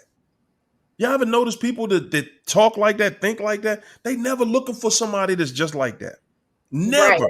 right, no, They're not no, saying, "Oh yeah, I can't wait to meet somebody that's all about their self. I can't wait to meet somebody that they just do whatever they want to do." anytime or whatever they feel, and they just do anything. Somebody that's out of control, somebody that has no discipline. Ain't nobody checking for that person. Oh man, you ain't got no discipline? Nah, that's okay. That's Because because they know they won't be able to control the chaos or that person. And so that's why they don't want to be with somebody like them, because they can't control them. But unfortunately, they end up in situations like that. And it's whoever, the weakest is the one who loses. And sometimes, in the discard phase, the narcissist is very vulnerable and they can be taken advantage of. So, yeah, I mean, we all made choices. At the age of 5, we have to manipulate our parents out of something at some point. You know what I'm saying? And then it's just that some got addicted to the outcome and carried on into their adult life with that. And a lot of us just did it for survival and changed. But they liked it and they're addicted to it. And that's why they run, because of a feel good. They addicted to the rush of getting away with stuff, manipulating people, lying to get stuff. They addicted to the outcome. Slow it down. You're not running past that. You are not running past that. I don't think that's what they. I don't think they used to. They running for the high. I think they running from love. They running from. But that's something their afraid high. of. But That's something their they're afraid of. They're not. They ain't afraid. They know what they they ain't running from love, because they're not coming to give you love. Exactly. They'll take yours. Exactly. They're not going to reciprocate, so they're not running from love. And you know what, China? The way that that's true is because, see, one thing that everybody in this chat, everybody, including the narcissist, knows is you can't play with love. Facts. You can't play with that. Facts. No, you cannot. Because once you feel that, that's it. Everything changes right there. And they can't afford to be vulnerable. That's why they're never gonna love. Can't do it. That's what I'm saying. They would not be vulnerable because they're afraid to love. Yeah. Vulnerable people love. Vulnerable people are willing to love. They're not running from love either way, Orlando, because 9 times out of 10 they were neglected and abandoned as a child, so they don't know what love feels like. So they're not running from something they never had. And you know something? When you around a narc, let me say this. Mm-hmm. I was with, like I said, I've been around narcs my whole life. My mother was a flying monkey for my ex-wife, and I would tell my mother I love her. She would do her best not to say she loved me. Last few years she started saying it, but she would tell my grandkids, my daughters. Yeah. And my mother has never really been there for me emotionally, supporting me in any type of way, because she didn't have a man. My granddad ain't nothing. The man she chose as a husband, as a father, wasn't nothing. She treated me like I wasn't nothing. My brothers like they are nothing. So who do she love? Who do narcs love? Nobody, because they're afraid to be vulnerable. So they're afraid of love. Yeah. The devil is afraid of what God gives. So so if if opposite of love is hate, and what do narcissists do? They hate you. Yeah. It amazes me that I was with a woman for 22 years that hated me from day one to now. And that's something right there that's gonna have you stuck right there. No, it's not gonna have me stuck. Like I said, I'm over that. I know what spiritual warfare is. I know what. There you go. I know that is what it is. I know what I went through with the court system that wasn't nowhere. Damn, anybody who looked at what I've been through, like, man, what the fuck? How you been through all this? But when you a God, when you're a chosen person, you had these attacks. Satan want to take you out. Yeah. And like I said, I was born premature. My mom, she one of the women that goes into a pregnancy real quick. I forgot what the terminology is. And fractured my skull. So I've been fighting from the very first day of my life to now. Wow. And y'all speak about how the narc tortures you or try to stay in your life. Mm-hmm. My wife only option she has is my kids. Mm-hmm. I'm Yeah. indifferent. I pray for everybody. I'm indifferent. So when people saying I should get a lawyer, I'm not going back in that court system because I know how I am. I'm a targeted individual. Things could go left with me because I ain't that type that's gonna lay down. Me neither. And so I'm gonna leave it in God's hand, and God's gonna fix all these pharaohs in my life. If y'all know what I'm saying biblically, God can instantly change these people's lives. And let me tell you something: as chosen people, God, Christian followers of Jesus Christ. I heard a teacher that saying we can announce curses and blessings over people. That's right. Did y'all That's know right. that? Do you know the power? That's right. So if I were to say, Lord Jesus, strike down my enemy, what you think I could happen? What you think could happen? Whoo, my personal belief, what's gonna happen is you're gonna get what you asked for. Right. Because that's how I'm not. everything works. I'm not naming nobody. I'm not saying God do, because Mm-hmm. God gonna handle who. God gonna contend with who contend with his kids. That's right. And God told you to pray for your enemies. Right. And that's what I do. Pray for them. That's what I Because do. because he way ahead of whatever you thinking. We only thinking about a punishment for somebody that we don't even know. But at the end of the day, God know the perfect punishment for every last one of us. Man, I beat a guy so bad about 2 years ago. Man, my hand is still damaged. I always fracture my hand every time I get into a fight in multiple places. But I always thought if I had a problem with somebody, I wanted to straighten them. I wanted to put my hands on them. And now I don't ever want to put my hands on nobody else ever in my life. That's I good. want God to contend with who contends with me. There you go. But we That's don't what I know. do. Well, The God knows. karma is already there because God knows. God Hey, sent us let, to let me, them. let, me, let me say this. Let me say this. God knew every last one of us before the formation of this earth. He knew I was going to be speaking on this chat tonight. He knew I was going to get married to the wrong woman. He knew that the judge was going to be unfair. He knew everything that I've been through in life. But that had to happen to me to push me closer to God. Yeah. But you know what? God sent us in their lives to show them that they will never have a good life because I sent you a good person and you couldn't even accept that. So now you're never going to experience that ever again. Your life Okay. is going to China, be hold in a on. continuous cycle. Hold on, China. I think about what you Right. just said. If you was a loving woman, came into a narcissist's life that's incapable of loving, they experience love. It's better to not have to have. All these people, all these narcissists had true love in their life. They gonna have to suffer. That's hell on earth from now on. Once they Yeah. once they saw good in people, they fuck. They fuck. Me personally, I never had true love. Even though I tried loving so many toxic people, I never had love. I'm alone now. I've been alone for over 2.5 years. I don't have no friends. None. From the slander of my family and my ex-wife. But God allowed this isolation Yeah. for me to figure out all this, everything I've been through was toxic. I should have left years ago. I should have cut family off. It wasn't no, but me being naive and loving, like, no, it can't be these people.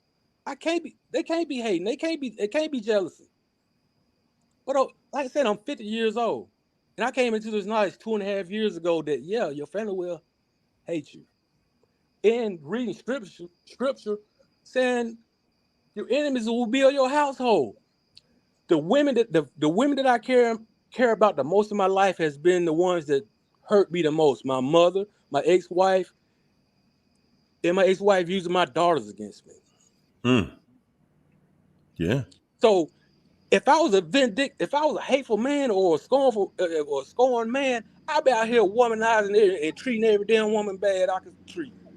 Yeah. But me personally, I'm praying for God to send me my wife, because like I said, I'm very talented, man. I There you want to go. provide housing for There you go. people. I want to build houses. I want people to live in decent houses. I lived in regular ass houses. But you know It's, something, Lando? I'm gonna tell you, man. You know that your story, man. It has so many moving parts, Yeah. oh yeah, and it's a reason, like you said, it's a reason that you see. What you don't see on the other side is you don't see that you made it. oh yeah, You made it through people hating. You made it through where you could say, I ain't got nobody around. I don't have friends around me. I don't have family. And you still here. Yeah. The average person would have ended it. Yeah. And I'm saying to you, that's your story. It's people walking around. You think you got the worst story out here?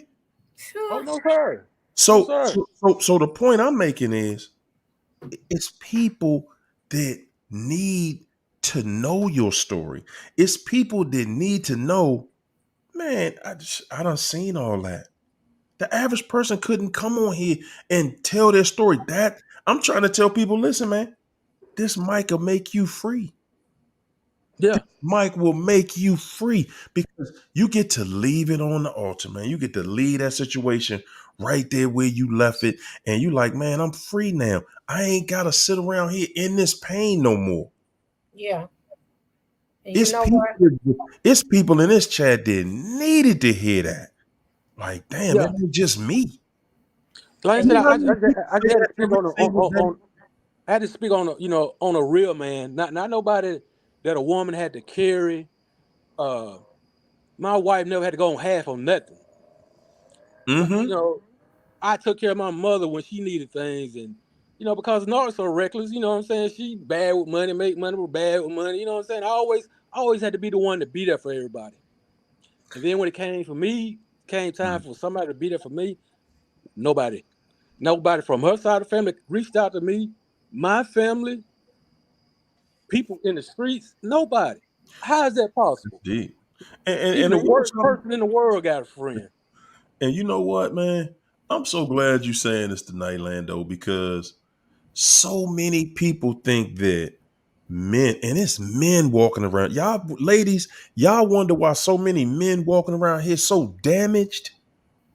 Cause they'll pretend that they ain't lived what through what he just lived through. What he's telling us he made it through.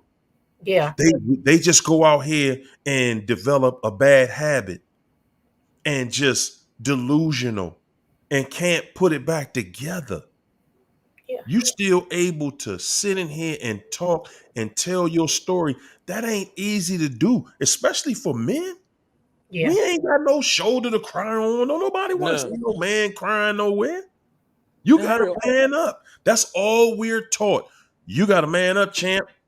And honestly, ladies, that's why a lot of you ladies are dealing with some crazy people out here because they pretending that they not affected by what they went through.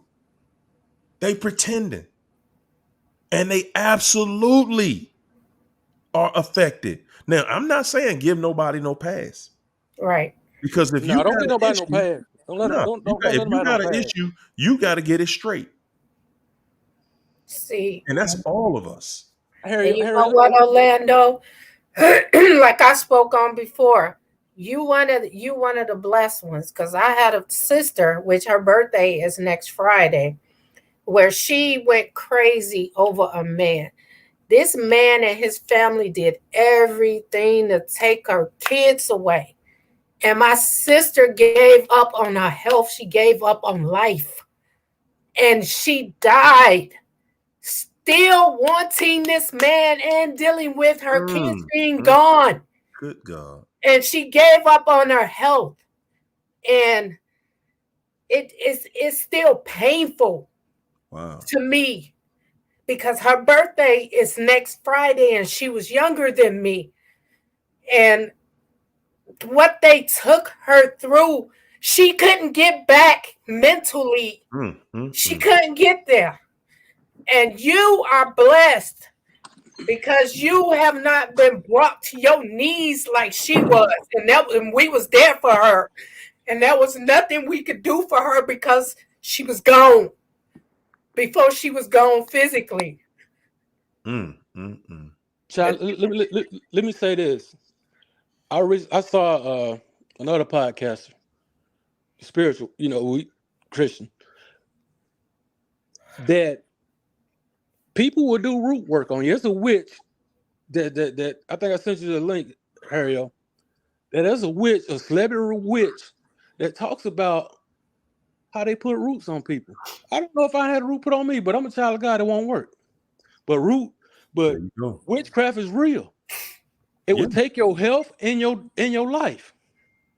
It will, man. I had health issues. I had, like I said, I don't want to take up too much time, but I had health issues that could have took me out.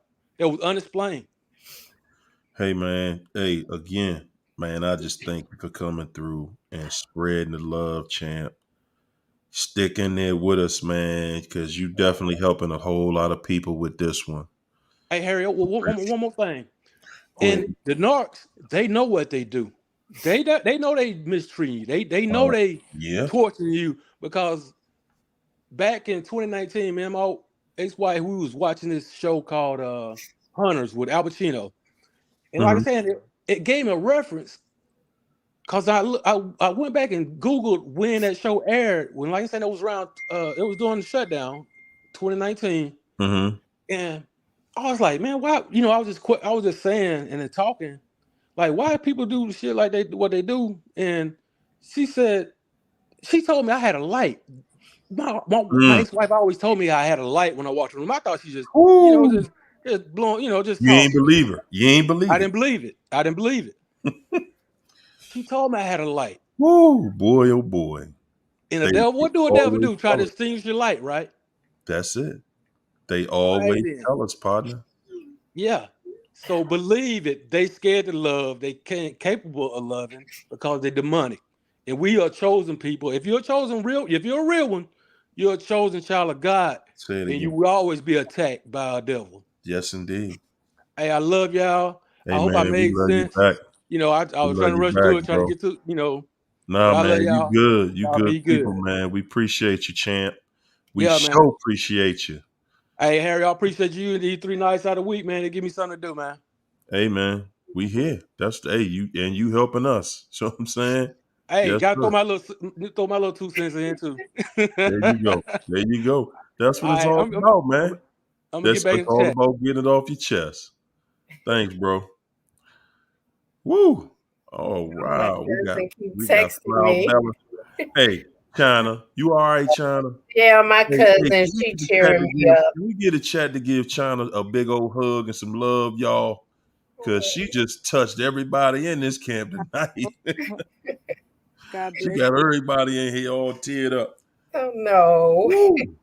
I just get like that about my sister, man, because I loved her to death.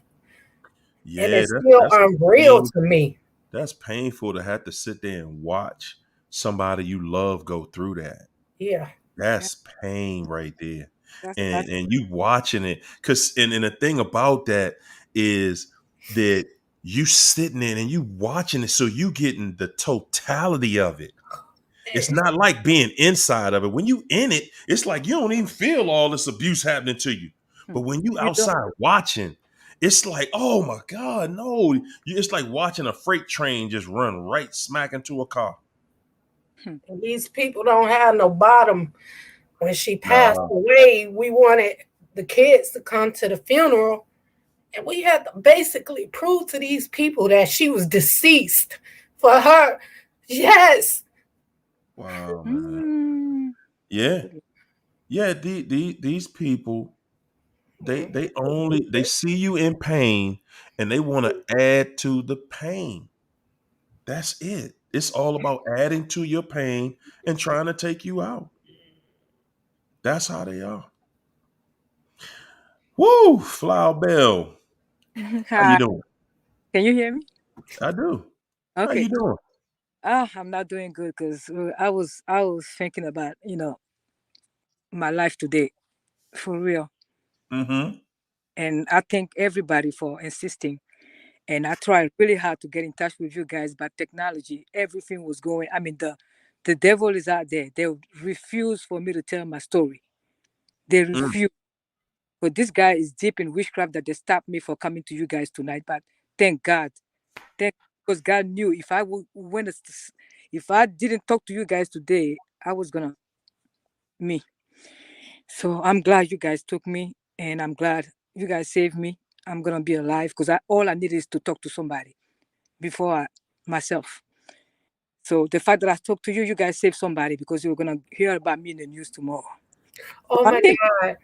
yes, I think everybody that insisted that this guy takes me. I use my phone. I even asked my narcissistic son to give me his laptop. He refused to give it to me. I insisted. I pressed all the button, download stuff. I'm like, I need to get in. I need to get in. Okay, I'm gonna hang there till Friday. There's another live on Friday. If it doesn't take me today, let me hang there. But I couldn't. I mm, don't even know that. It's my fault. I went to this guy. I saw his picture with a friend of mine. I said, I want this guy. He's gonna be my husband. mm, I need you to introduce me to this guy. I want him. And my friend did it. So we met, we got together. He was dating another girl at that time. They weren't married. They were just dating and living together. So when I find out that he was dating her and living together, I said, okay, I can't continue with you. I have to go because I don't want whatever's happened. I don't want to do that to her because I don't want it to be done to me. I'm sorry, I'm from there Africa. you So go. forgive my accent and my Just talk. We I hear you. speak, We so I have a, I have an accent. Well, so this is how we met. So I was living in New York. He was living in New Jersey. Mm-hmm. So I stopped seeing him. So he came back and tell me, no, I'm with her. I don't love her. I was young. He was 19. We were both 19. I don't love her. We can still go together. So I said, okay, I'll give it a shot and everything. And then he was, I mean, he bought like a $200 shirt. At that time, the name of the shirt was a French brand name called Fasten Up. That shirt was $200 in the 90s. He bought it. So I went crazy. I'm like, wow, this guy just met me and gave me that shirt. Oh my God. I'm in love with it. And he was calling me every day to check on me. So I started falling in love with him. I couldn't, it was like a drug. When he Mm-hmm. doesn't call me, oh, but this, hmm yeah, he was making sure every day, wake me up at 7 o'clock. You have to go to All work. day. You're going to be late for work. I was like, wow, I never had that before. What is Right. this? So There I you was like, go. oh my God, I want him. And one day I called, his phone was disconnected. He disappeared. mm. He disappeared. Mm. And the first time he wanted to have sex with me in the apartment that he was living with his girlfriend. He took me to the bedroom and I said, no, I'm not doing it. The first time we met, he wanted to have sex with me. And I'm like, okay, I'm not gonna do it. So we didn't do it. But I'm gonna go back because it's a long story. I'm gonna try to make it short. So he disappeared, and I went crazy in my job. I lost my mind when this guy disappeared. I don't know, it was like a voodoo. Mm. I couldn't walk. I couldn't walk. Everybody was coming at work and tell me, you need to come. Put yourself together. What's wrong? What this guy did to you? I said, I don't know. I can't eat. I can't do anything. I need to see him. He disappeared on me for That's three. what they do. Yeah, on 6 months They I was. feel that void. He Oh figured my. your weakness and what your void was. Yeah, And he fed that void and then he went away because he knew you were then addicted to him. And so yes. now he know that you were gonna want that high and he Yeah. took it away from you. And that's what they do, that push-pull game. And Yeah. it messes you up here if Yeah. you don't know what you're dealing with. Yeah. And Yeah. so that he I was got you. messed up. I was messed up. I wasn't walking right, and and at that time I was by myself with my son, and I was like, I need to because of my son, I need to get everything straight because I'm gonna lose my mind. And people at work was supporting me, and one of the girls said if she catch him one day, she's gonna fuck him up for making me go like that. Because everybody, oh, I'm sorry for using the F word. You're good. He loved me, and they felt sorry for me to see me suffering like that. So one day he popped out of nowhere and appear Mm-hmm. in my job and come and kiss me. And I'm like, why you ghost me? And it gave me some story that I don't know, but I was so happy to see him that I didn't care. So we went back together. The next day, he said, I'm coming to see you tomorrow to your apartment. So I gave him my address. He came the next day. As soon as he got in my apartment, he want to have sex with me. I'm Mm-hmm. like, get out of here. What? You ghost me and you come back and you want to have sex with me? Are you crazy? Are you out of your mind? No, you're not gonna have sex with me. Guess what? He disappeared again. Yeah. I never Yeah. saw him for years. And then the next time we saw each other was in 2002. I was 2000 no 2000 2001 or 2. I was living in Memphis, Tennessee, and I just got out of a regular narcissistic relationship, and I was broke down. And then somebody gave him my number, and he called me, and he said it's me, and I said you who, and he said it's me, Frank. His name is Frank. I don't want to say his name. Okay, I can say. I said, oh my God, I'm so happy to see you. We need to hook up. And so I said, no, somebody told me one of your girlfriend came in New York and told me you were living in Memphis. So we got back together. But at that time, it was with a girl, but that girl was in Africa. So he said, okay, because she's in Africa, he doesn't have to no longer pursue the relationship. He's going to continue with me. But at that time, I had the citizenship. He didn't have the citizenship. Mm. Uh-oh. So that was the hookup right there. So Mm-hmm. he said, I'm a Christian. I said, me too, I'm a Christian. So he said, oh, I'm doing I'm doing a chastity. I've been a year. I said, okay, I can do it too. So I'm going to follow you. So we went a year. I went a year. He was already, according to him, it was already in the second year, but he wasn't. Now that I know about narcissism, he wasn't. He was lying. So we didn't have sex for a year. And then while we were in our chastity, he was telling me about himself. He was telling me about his childhood. He said that when he was 16 and living in an island in Spain called Las Palmas, this island is full of transvestite. So he said that he had sex with a transvestite when he was 16 because they look like women, so it doesn't count. He told me like the blue. The second thing he told me about his childhood again, his mother and his father used to put him in a park, in an apartment, and then fill that park. You know the park where you put the babies, Yeah. the little thing, put a whole bunch of food in it, and then leave the apartment, both parents, and leave him there for hours. Go do whatever, come back. Yeah, he was a baby. He said he wasn't even walking, he was crawling, stuff like that. And his grandmother told him that. And then when he grew up, yeah, he said he grew up in that park. Even when he was 1, 2, they used to do that. And then when he got to kindergarten, they still was leaving him in the apartment, and there was an old lady next door that was come to the apartment and check on him and stuff like that. So he grew up really abandoned at an early age. So that was his trauma, according to him. Again, I'm saying again, because they're manipulators. They're good with stories. Yeah. But 2 stories that I believe: the fact that him and his friend raped a mentally ill woman. She was the mentally ill woman in Africa. Some of them are on the street, like they're butt naked and they're walking around naked with their breasts and their butt out. So they get raped sometimes. So my husband and his friend, when they were 17, raped that woman. He told me that. I believe that one for sure. He did that. Transvestite story, I believe it. According to my research on narcissism, those are the 2 childhood stories only that I believe. Everything else I don't believe it. So anyway, so back to how we got married. So we did a chastity. We got married. He wanted to marry me real quick, so we did the wedding. The same day we did the wedding, I went to work and I came back because I used to work at the casino, so I used to get off late at night, like around midnight, 1 o'clock. I come at 1 o'clock, I see him walking around the parking lot, holding his head and walking around like crazy. I'm like, what's wrong with you? He said, I need us to go back and divorce tomorrow.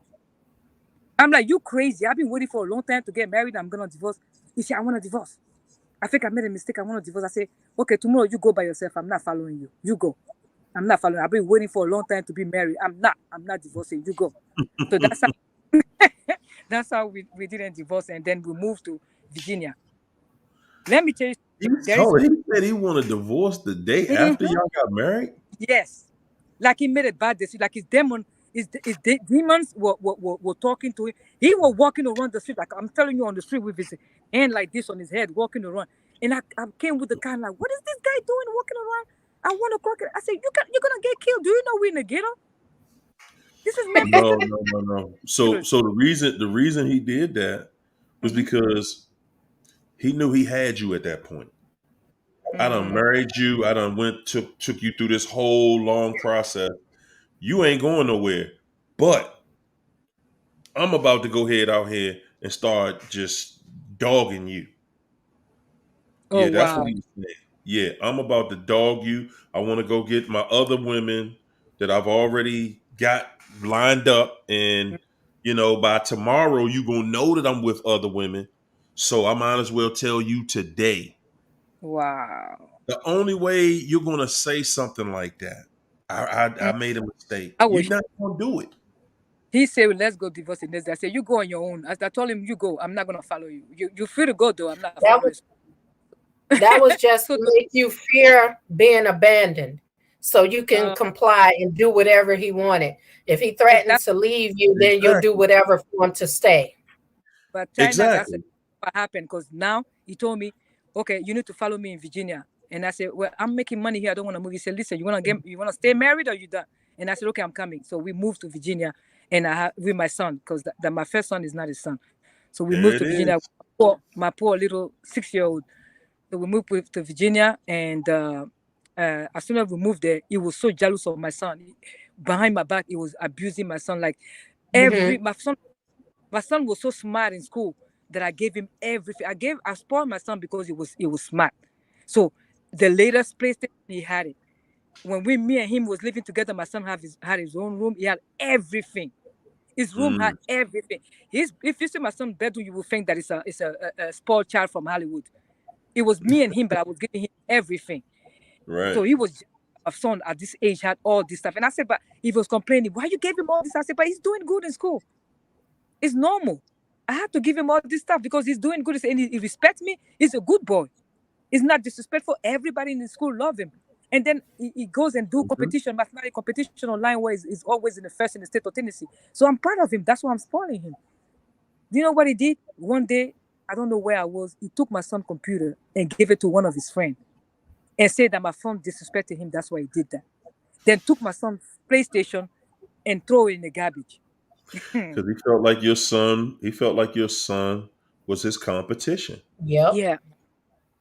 Yeah. You want to sit here and do everything for him. I need you.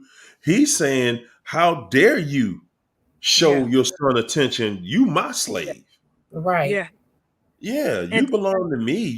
If you're going to be doing stuff for somebody, it's going to be me. I'm not going to sign off on that. Right. No, everything that you explaining right now, everything is saying that, like China said earlier, he knew he had you when y'all got married. He knew you wanted to be married. He knows what kind of woman you are. Married, because my parents divorced, and I swear to myself that I will be married and stay married. No matter. There you go. He got you right there. He got you right there, because anybody who is grown up in that. That's the biggest mistake I made, my poor child. No, I mean, don't take it like that. Don't take it as it's the biggest mistake you ever made. But through the process, you still have to look at, now I want to feel better. This person has done everything that he could do to torment, to abuse, to trick you. Because that's all that was. He tricked you into a relationship. That wasn't no love bomb like they call it. Love bust. He tricked you into a relationship. She made a poor excuse because of her son. And what is it about your son that you're regretting being with this man? The abuse that he inflicted on your son? The abuse. You need to get your son therapy. So I neglected my son and let him do whatever he wanted to do to educate him. He said he was educating him and beat him up and all that stuff. So my son grew up hating me today. But he forgave me today. Thank God we're in good term right now because my son was like, I told you, you were so blinded by love, you wasn't listening to me. This guy is evil. He's the devil. I said, I'm sorry. I apologize to him. So I'm gonna jump to because so many stuff happened and his mother, he and his mother have a strange relationship. Like they have sex together. I don't know. This woman is the first time he invited her to my house. Mm-hmm. That's when they abused. That's when he put his hand on me for the first time. Yeah.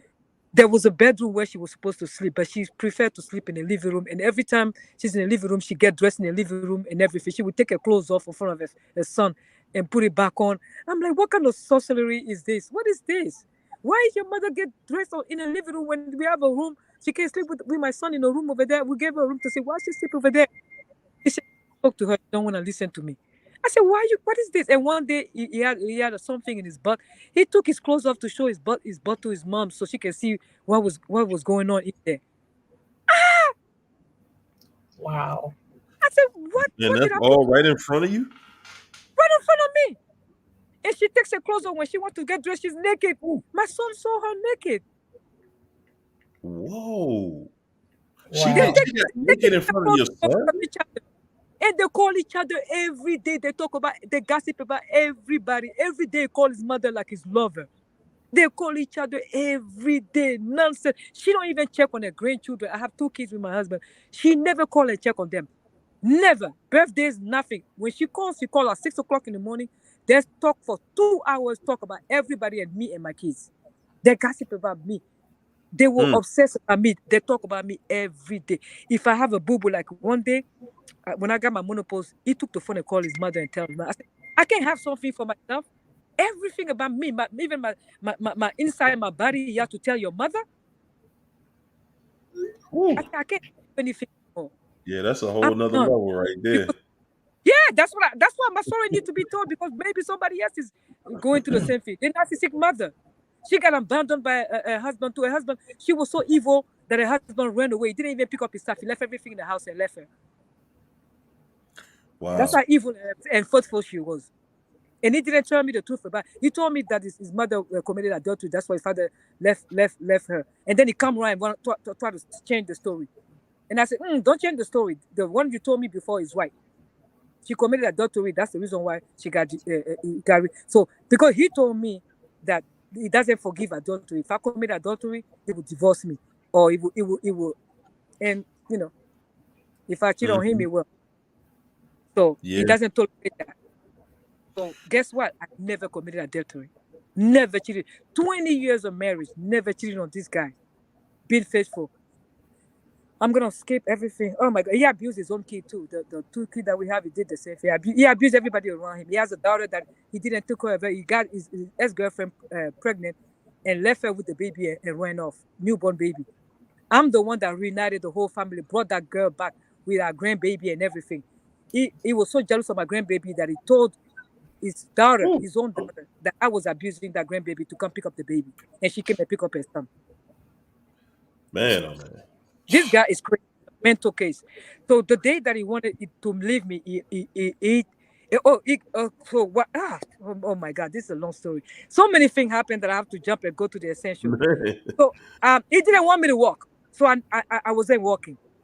Now my sister came to visit me. She said, "You crazy if you don't walk. I'm that you walk before I get out of here."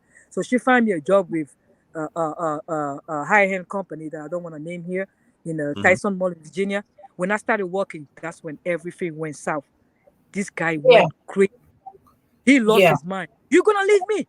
You're gonna leave me. He starts screaming in the house. You're gonna leave me. You're gonna leave me. I know you're gonna leave me. Now you're walking. You're gonna leave me. You're already planning on leaving me. I said, what the heck is going on with you? I said, you're mental. Get you crazy. You're gonna leave me. Now you're making money. You're gonna leave me. You have a job. You're gonna leave me. Wow. He was pure, and I never left my job. Now he finally got. We got a job. Guilting you into staying. We got a job in Houston. You don't like the fact that she gained her independence. And when you gain your independence, then you don't need them. And they want to be needed. And when you do that, you're showing them that you don't need them. And that's why he panicked. And that's why they will leave you first. Because that's my situation. I was going to go and get a job And this dude like, oh, I need to knock her down a few pegs, and ghosted me and There you did what he go. did, you know. So Mhm. that's what that is. When you And feeling yourself, putting yourself on that pedestal, they gonna knock you down.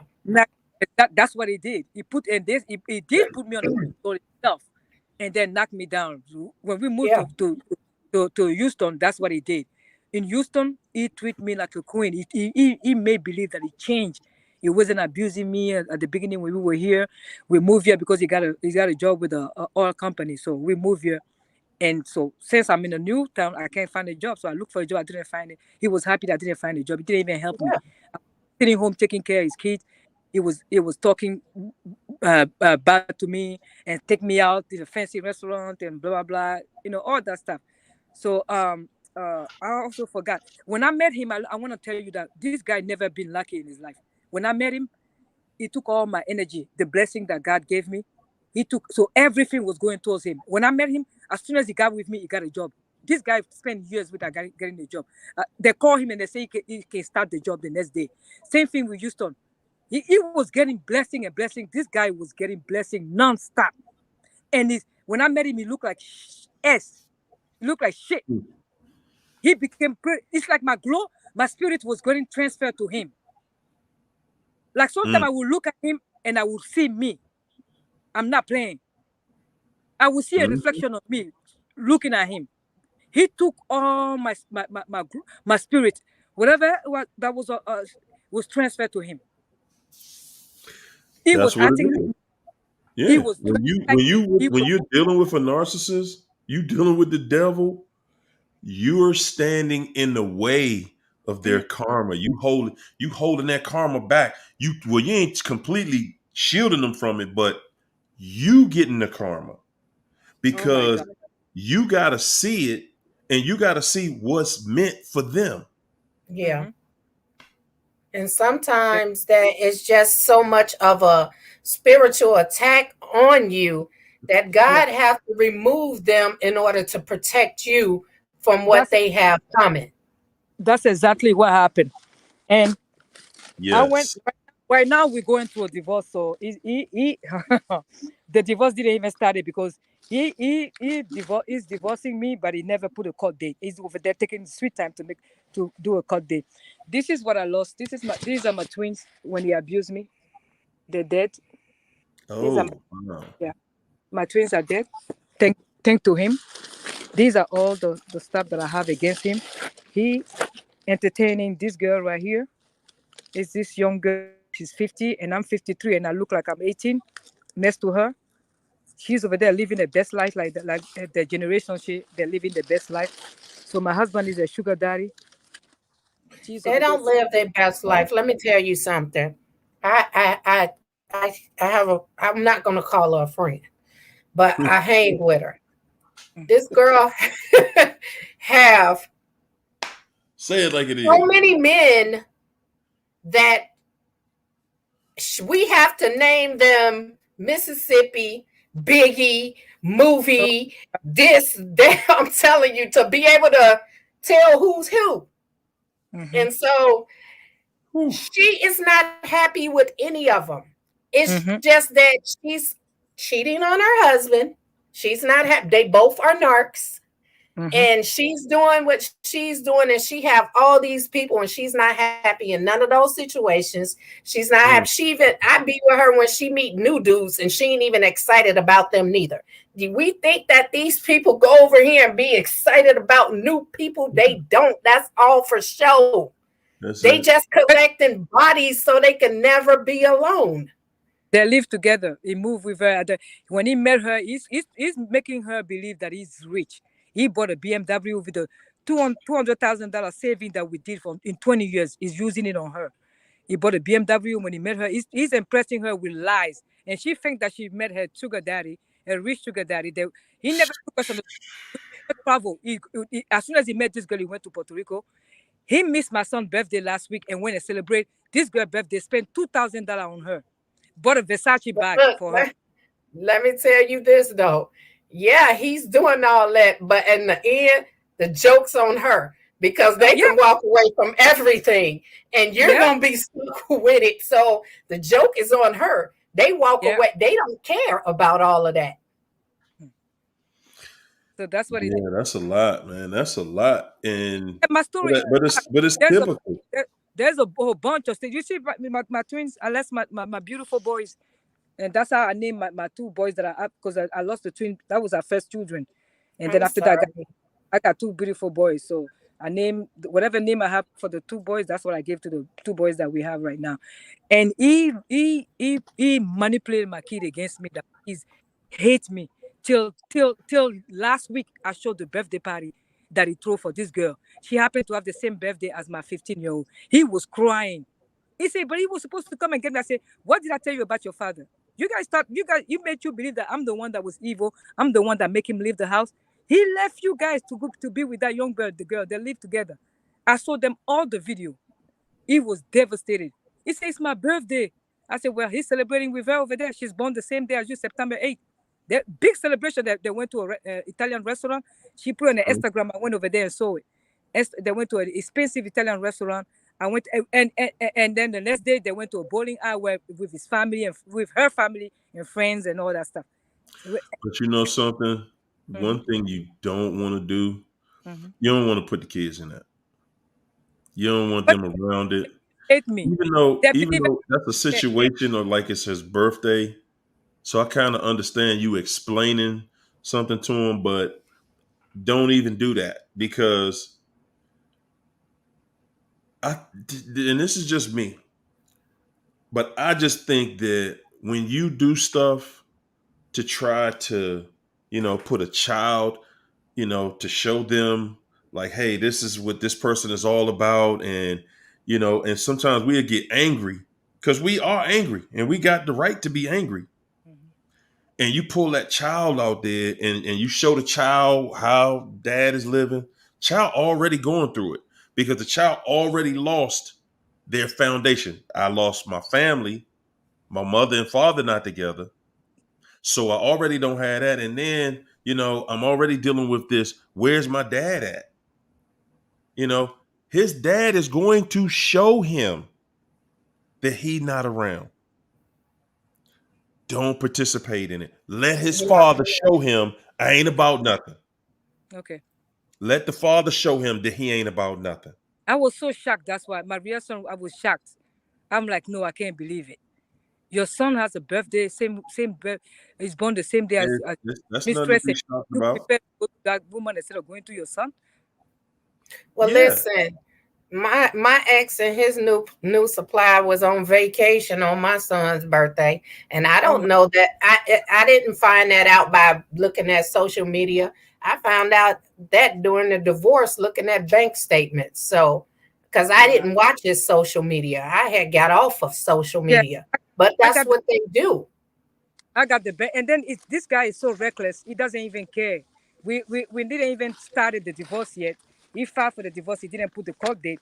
And look at the book that I have against them. Bank statement, pictures, everything. It's like a book. Let me give you some advice on that. Be grateful that the process has not really started because your emotions are not in check. And when your emotions are not in check and they get you in that courtroom, you're going to be the bad guy to that judge. Yes, so you better thank God that he has not started that process. You need to start working on you and getting ready for this fight of your life because that's what it's going to be.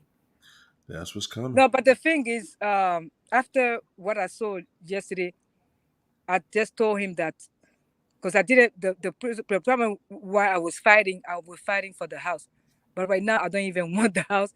I don't want him. I don't want anything. I told him that I'm willing to sell the house. I want the divorce. Like, let's do the 50-50, like we say originally. And the reason why I wanted to fight is because of the house. At this point, I want out because I'm losing my mind. So I want to sit down with him and have a mediation. So I'm getting a lawyer next week so we can sit down, split the house, get his last name off me, and move. For sure. Well, that's a good start. That's a good start. Yeah. But I would say this. Hire an attorney and let the attorney handle everything. Because when you allow the attorney Mm-hmm. to handle everything, Mm-hmm. that's going to take all of the emotion out of this whole situation. Okay. You know, and if you see, like right now, you see that he's taking her on her birthday trip, and he doing this, they doing that, and you're watching that, and you're watching them spend your money you help save. So that right there is He enough. says it's not my money. I say it is my money because I raised your kids. You were No, no, no. sleeping. But the thing is I cook let for you, the but judge I was tell him that. participating See, in you if you say it, go to work. but listen, when you say it, it's gonna come out just like that. It's Yep. gonna be blurted out, and it's gonna be all over the place, Yep. and they're gonna undermine you. Yep. Let your attorney see the way your attorney gonna say it. Your attorney gonna say it with a piece of paper, Yep. and he gonna say, "Okay, Your Honor, this is what was in the account. This is what he spent, Mm-hmm. and we want half of all of what he spent. Yeah. No, we don't want half of what he left. Mm-hmm. We want our half of everything." But And that's what I'm saying. guys, Right now, you in a they, place where you they, real emotional about it. they Yeah. say fight it takes a long time, and I want out. Yes. I He's want not It, gonna it make it takes a easy while. for you because he know that's what you want. You think I didn't want out? I didn't want anything. He no know you want out. and give him what he wants and over it. I'm Like just worried Listen, about how you came in here with your state of mind and you going through this divorce, because I'm finna tell you it's not finna get easy. And if you feel like this tonight, just because you talk to us, it's only prolonging the inevitable, which you're gonna want to end your life fighting this man. You need to work on your emotions, and I'm pleading with you because this is a subject that I'm sensitive with, and I don't want this for you. my You sister, have to get your emotions together. Just because you escape that thought tonight doesn't mean that you're not going to think about it next week. You have to start doing the work. and he You knows have to. the little. I work 2 jobs, and he know that the little money. Because right now my job they cut the hours. I can't even put because every attorney I see is $10,000. $10,000. I was only able to save like 2,000 so far. I can't even afford an attorney. And he knows that. He's playing around with me. Yeah. He knows And that. that's when they get you when you don't have nothing, because they have the upper hand. They can get an attorney and you can't. And they have you sitting there looking Yeah. stupid. My son said, "My mom is ready to divorce." He's like, she don't even have an attorney. She can't even afford an attorney. So I'm waiting for her to get an attorney so we can go Get get your along. emotions in check. Go to therapy, please. Get the Go to kids therapy. out of that. Get the kids out of that. The kids don't need to even know that But much information. my 18-year-old son, he's tired of seeing me suffering. So he's like, sell the house, Yeah. Yeah, that's a lot. That's a lot. And the thing is you just at that emotional place right now. Yeah. Right now, you're at a real emotional place, which is understandable, and it is normal to feel like this Yeah. when you're going through this. But right now, that fire is at its peak temperature And for you. he made sure I have nobody to talk to. He went and talked. He went ahead. He went like last year. He went and told Mhm. everybody. And told and came to and divorced me. He went and told everybody that I'm crazy. And think about that. He's already told everybody that. So now you feeling like I gotta prove to everybody I'm not crazy one. So as soon as you start talking to people and telling people I'm not the Nobody, crazy one, this is what he did. This is what he did. nobody. That's when they're gonna think, oh nah, she crazy. Yeah. He already brainwashed them though. So I have nobody, nothing. It's only you. I have nobody that I can talk to that will sit down and listen to me. Nobody's checking on me. Nobody's calling me to check on me. All these friends that we used to hang out when I was married, all the friends that we had, everybody disappeared. Well, I'm about to put Because my you email in the talking. chat. Email me, and then No problem. we could talk. Oh, I'm about to put it. came and told me that he was divorcing. He called me and he said, "I don't want you anymore. I'm not happy. For 20 years that we've been together, I've never been happy." I said, you a lie. So you mean to tell me, 20 years with me, you were miserable and you never told me? So you're an actor, you're a liar, because what about the time that you were telling me you love me and all that I'm the greatest woman in your life, all this stuff that you said. So you're an actor, you're a pathological liar then. And he told me I said, but what's the reason why you're divorcing me?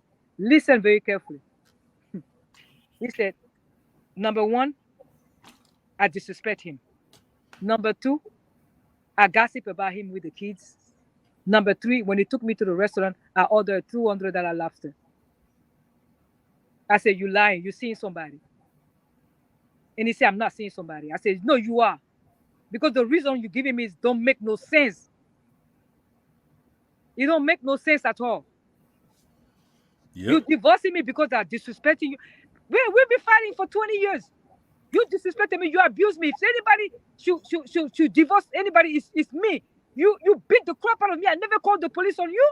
You almost choked me to death. If it wasn't my son come and hold me, I was dead today. My son hold your hand. That's the reason why I'm alive today. My son hold your hand. That's the reason why you didn't get to the police. This boy saved your life and my life at the same time. But I stood with you. And you're gonna come and tell me you divorcing me because I disrespected you when you were trying to kill me? And I never called the police on you? You're gonna divorce me because I disrespect you because I ordered a $200 lobster and I gossip about you with the kids? Mm-hmm. Yeah. You are kidding on me. That's not true. You're seeing somebody. It is true. And that's what I was doing. It's the you truth. always seeing somebody. When you hurt their feelings, you are disrespecting them. And that's why they hold grudges and they be out to get you. He's not lying. That is why he's divorcing you. And that's why he's being evil to you. That disrespect didn't start with the lobster. That disrespect started a long time ago, he felt. And he said, you're always walking. You're always walking. I said, you're the one that came on COVID and said that they cut your salary and you can't afford to take care of me to go and look for a job. I was sitting here minding my business. I was home minding my business. You told me not to work. I was sitting here minding my business. Then you come and tell me, oh, they cut my salary. You have to go back to work. So I went back to work. You're surprised that in 1 year I was able to buy a Lexus. He's looking at me like, how much money you have in your account? I'm like, what the heck are you talking about? I was driving this car for 14 years. I told you I need a car. You didn't buy. Now I got a job. In 1 year, I was able to buy a car. You mad because I bought a car? Yeah.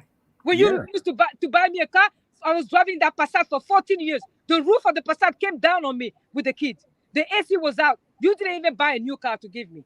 You let me drive that car. I finally saved every penny and bought me a Lexus because I deserve it, because I worked 2 jobs.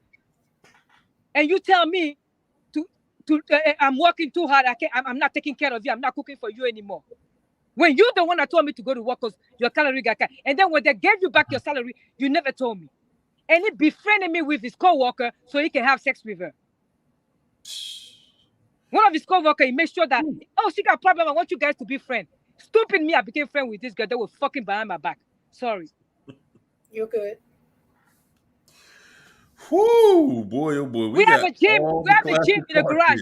He spent $2,000 and some change, almost $5,000 on the gym. Transformed the garage and the gym. This guy woke up one day and said, I'm going back to the gym. And he goes at 24, it's a 24 gym.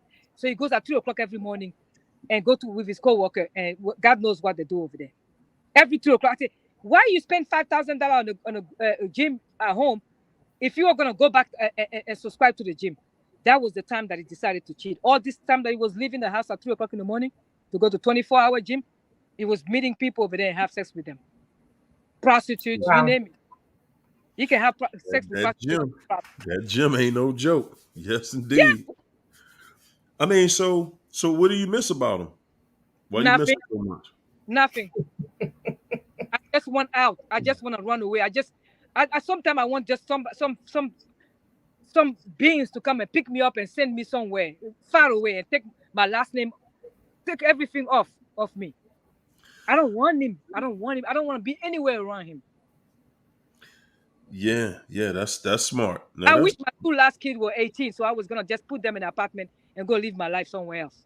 See, and that's why the divorce ain't gonna be easy, because even if you don't want anything, he's gonna fight for them kids because he know that's what you want. He doesn't want it. He doesn't like me. Of course he don't, but he know you do. And so he's to But he make can your life hell.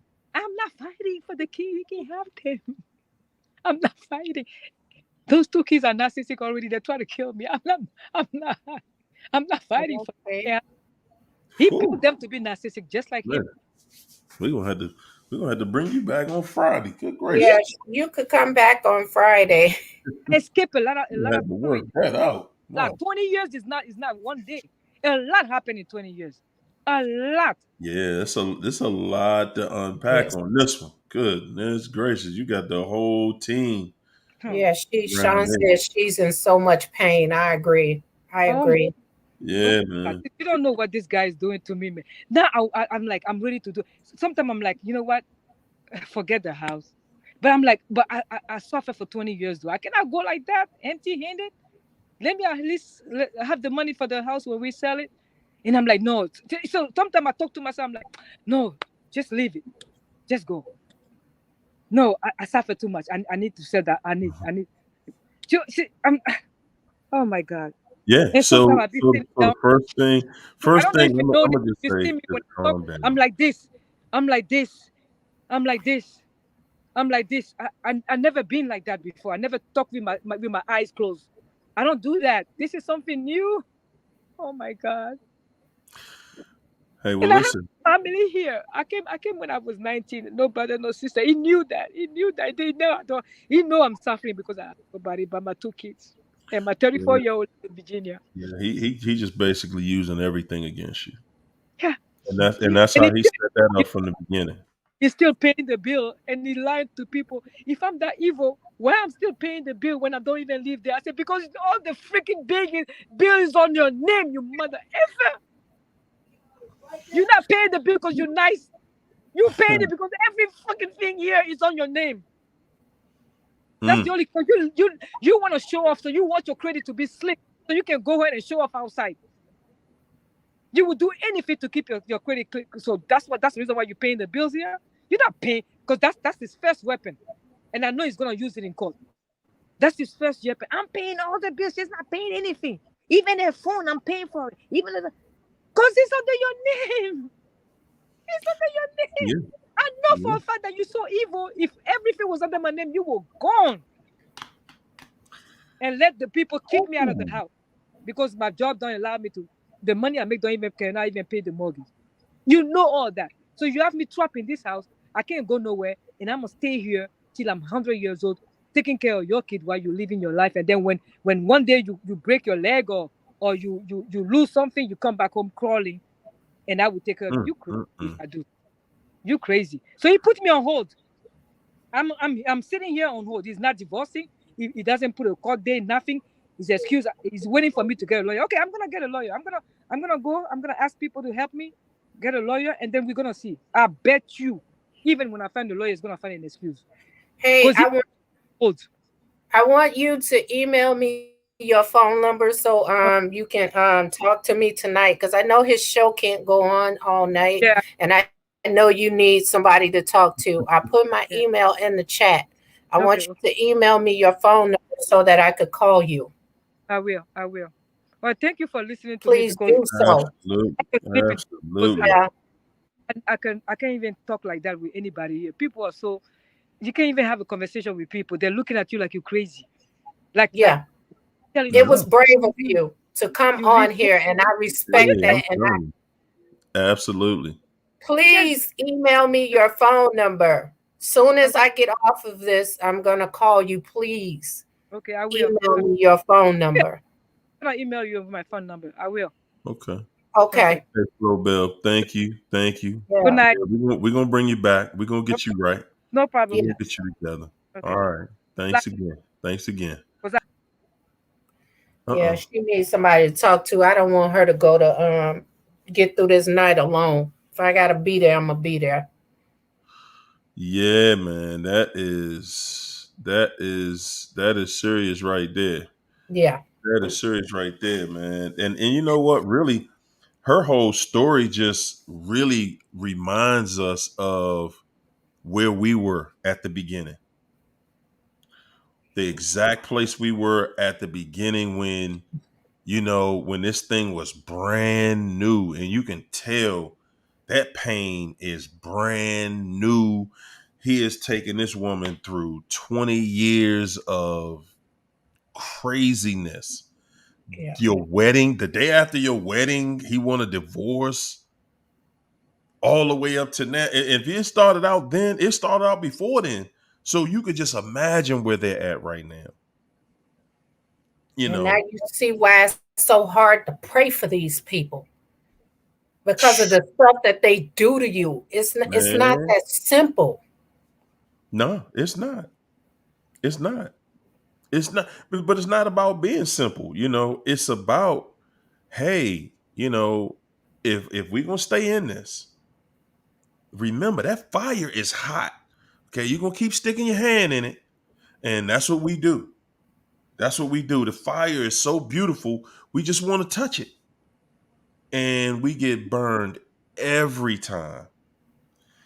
And to see how, you know, did you notice in her story, she's like, he got her moving around the country and different Yeah. places. So every time she got to start all over again. And she following him because she don't want to lose the relationship. Yeah. So and he knows that, so he weaponizes the whole relationship like, hey, well, you know, either do what I said or Or else. And right now, he's looking at her like, oh, she ain't going nowhere. All I got to do is act nice and I can go right back home. yeah. Whoa, man. What a show tonight, China. We put in work in this campus. And We off the late night, y'all. Alicia was needed tonight, boy, for this Man, one. I'm trying to tell you, where's the overflow at when we need her? Good gracious, man. I had to call her tomorrow. Like, Alicia, man, look here. Friday night. We better get ready. Woo!